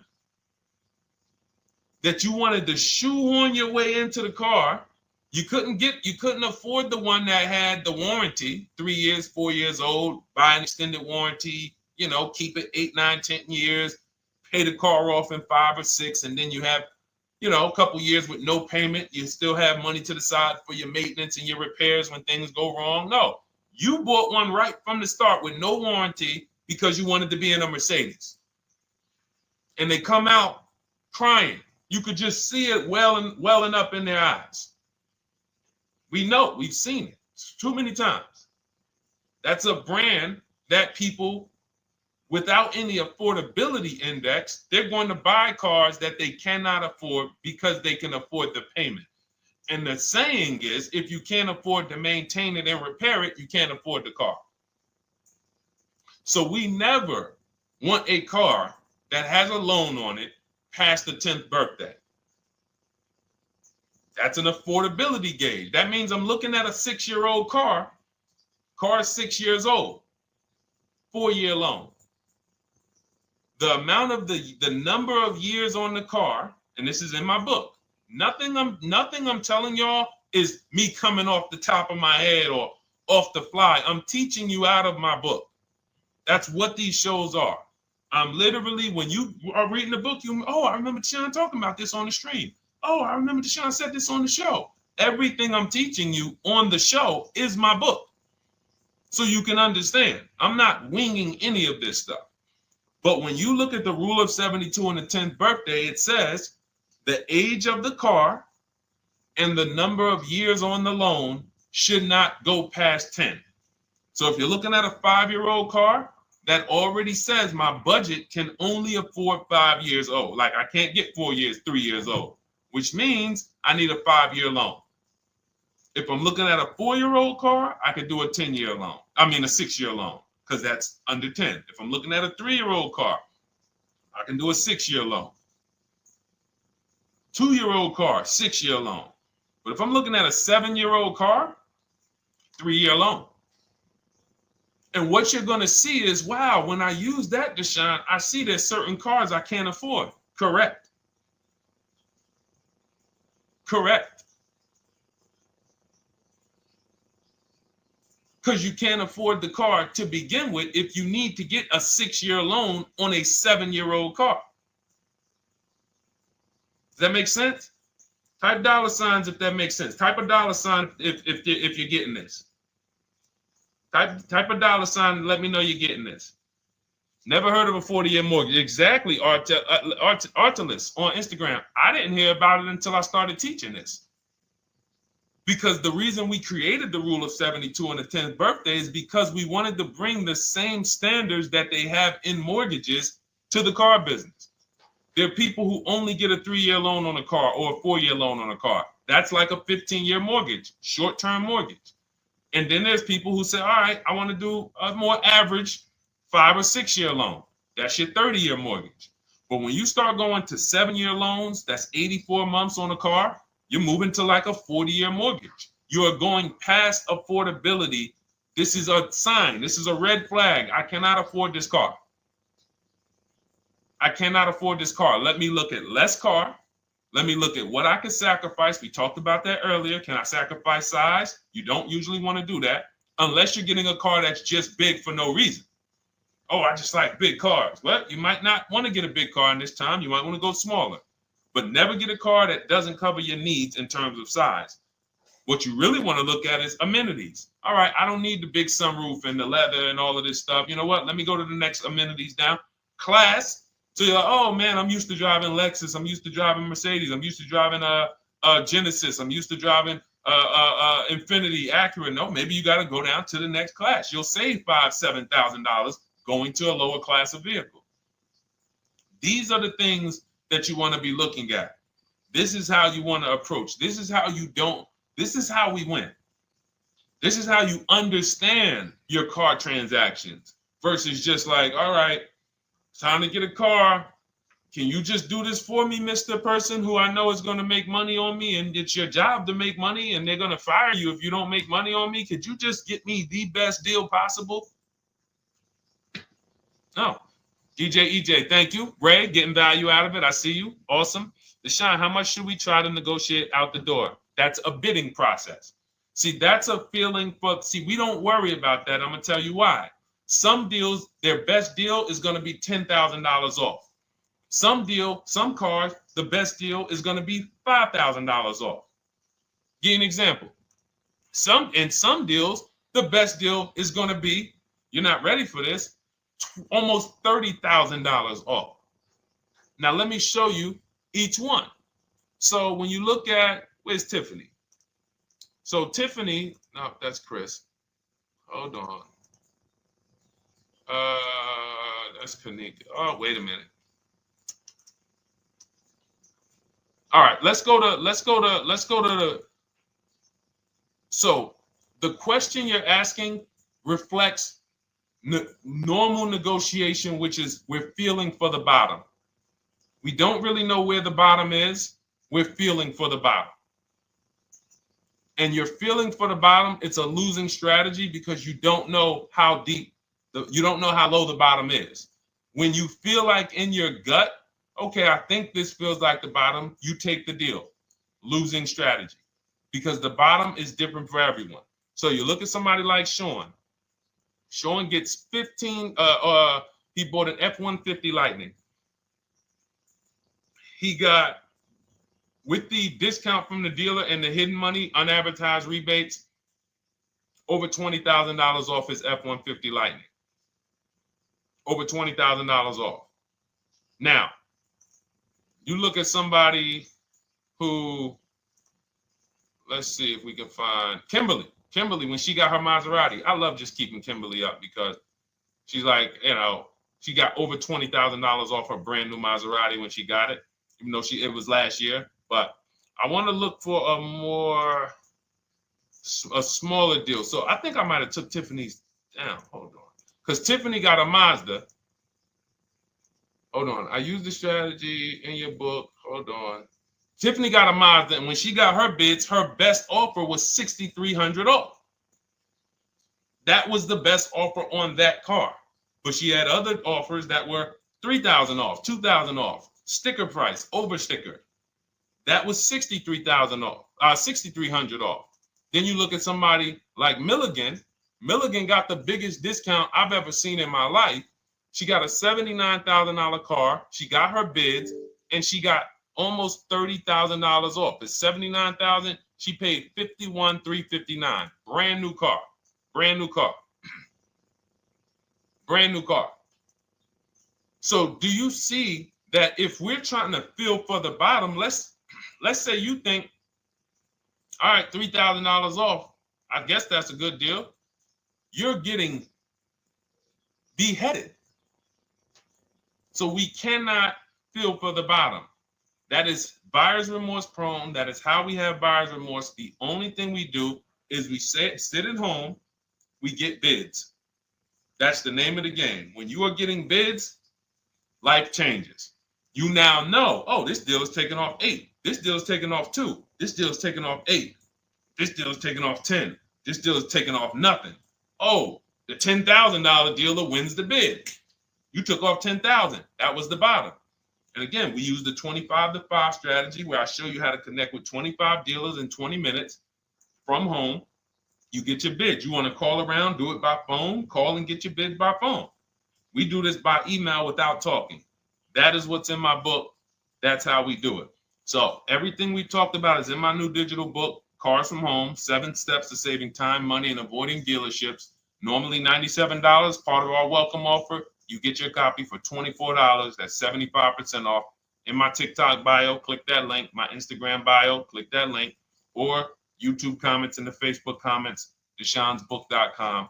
2 hours, get your $24 and let that continue to make money for you and keep money in your family. We didn't talk about. We didn't talk about selling leases and equity in leases. We didn't talk about the bank bidding wars. We didn't talk about, we dig deep on leasing versus buying. We hit on a lot today. Now, for those of you who are like, Deshone, I'm just meeting you, I don't really trust you yet, then start with my free cheat sheets. Dolan will put a link for you. You can go to DeshonesCheatSheets.com, put a link in the comments, and just start with my free cheat sheets. We've given thousands of people have started with my free cheat sheets. That'll expose you to the Cars from Home world, because once you see the value, like, wow, this is what Deshone's giving us for free. What is in the book? The book is your step-by-step checklist, step-by-step blueprint. But if you're like, you know what, let me just get started with the cheat sheets, go grab the cheat sheets. Now, mark your calendars. We're here Monday through Thursday, 12 p.m. Eastern Time. Show usually lasts about 90 minutes. You can bring your questions. You might be watching this on a replay, because you'll see a lot of people ask the same question you would have asked. But mark your calendar so you don't miss a show. We'll be back, and then we'll run the whole replays all through the weekend for those who couldn't be here during the week. So I'm going to start. I might start doing something for people who bring people. Write me some ideas, because what I really want is I want to come up with something, a way to reward people who share. That's why I wanted to give a free copy of my book to our nurse on TikTok. You know, like, I want to come up with something for people that bring people, that help me actually spread this message.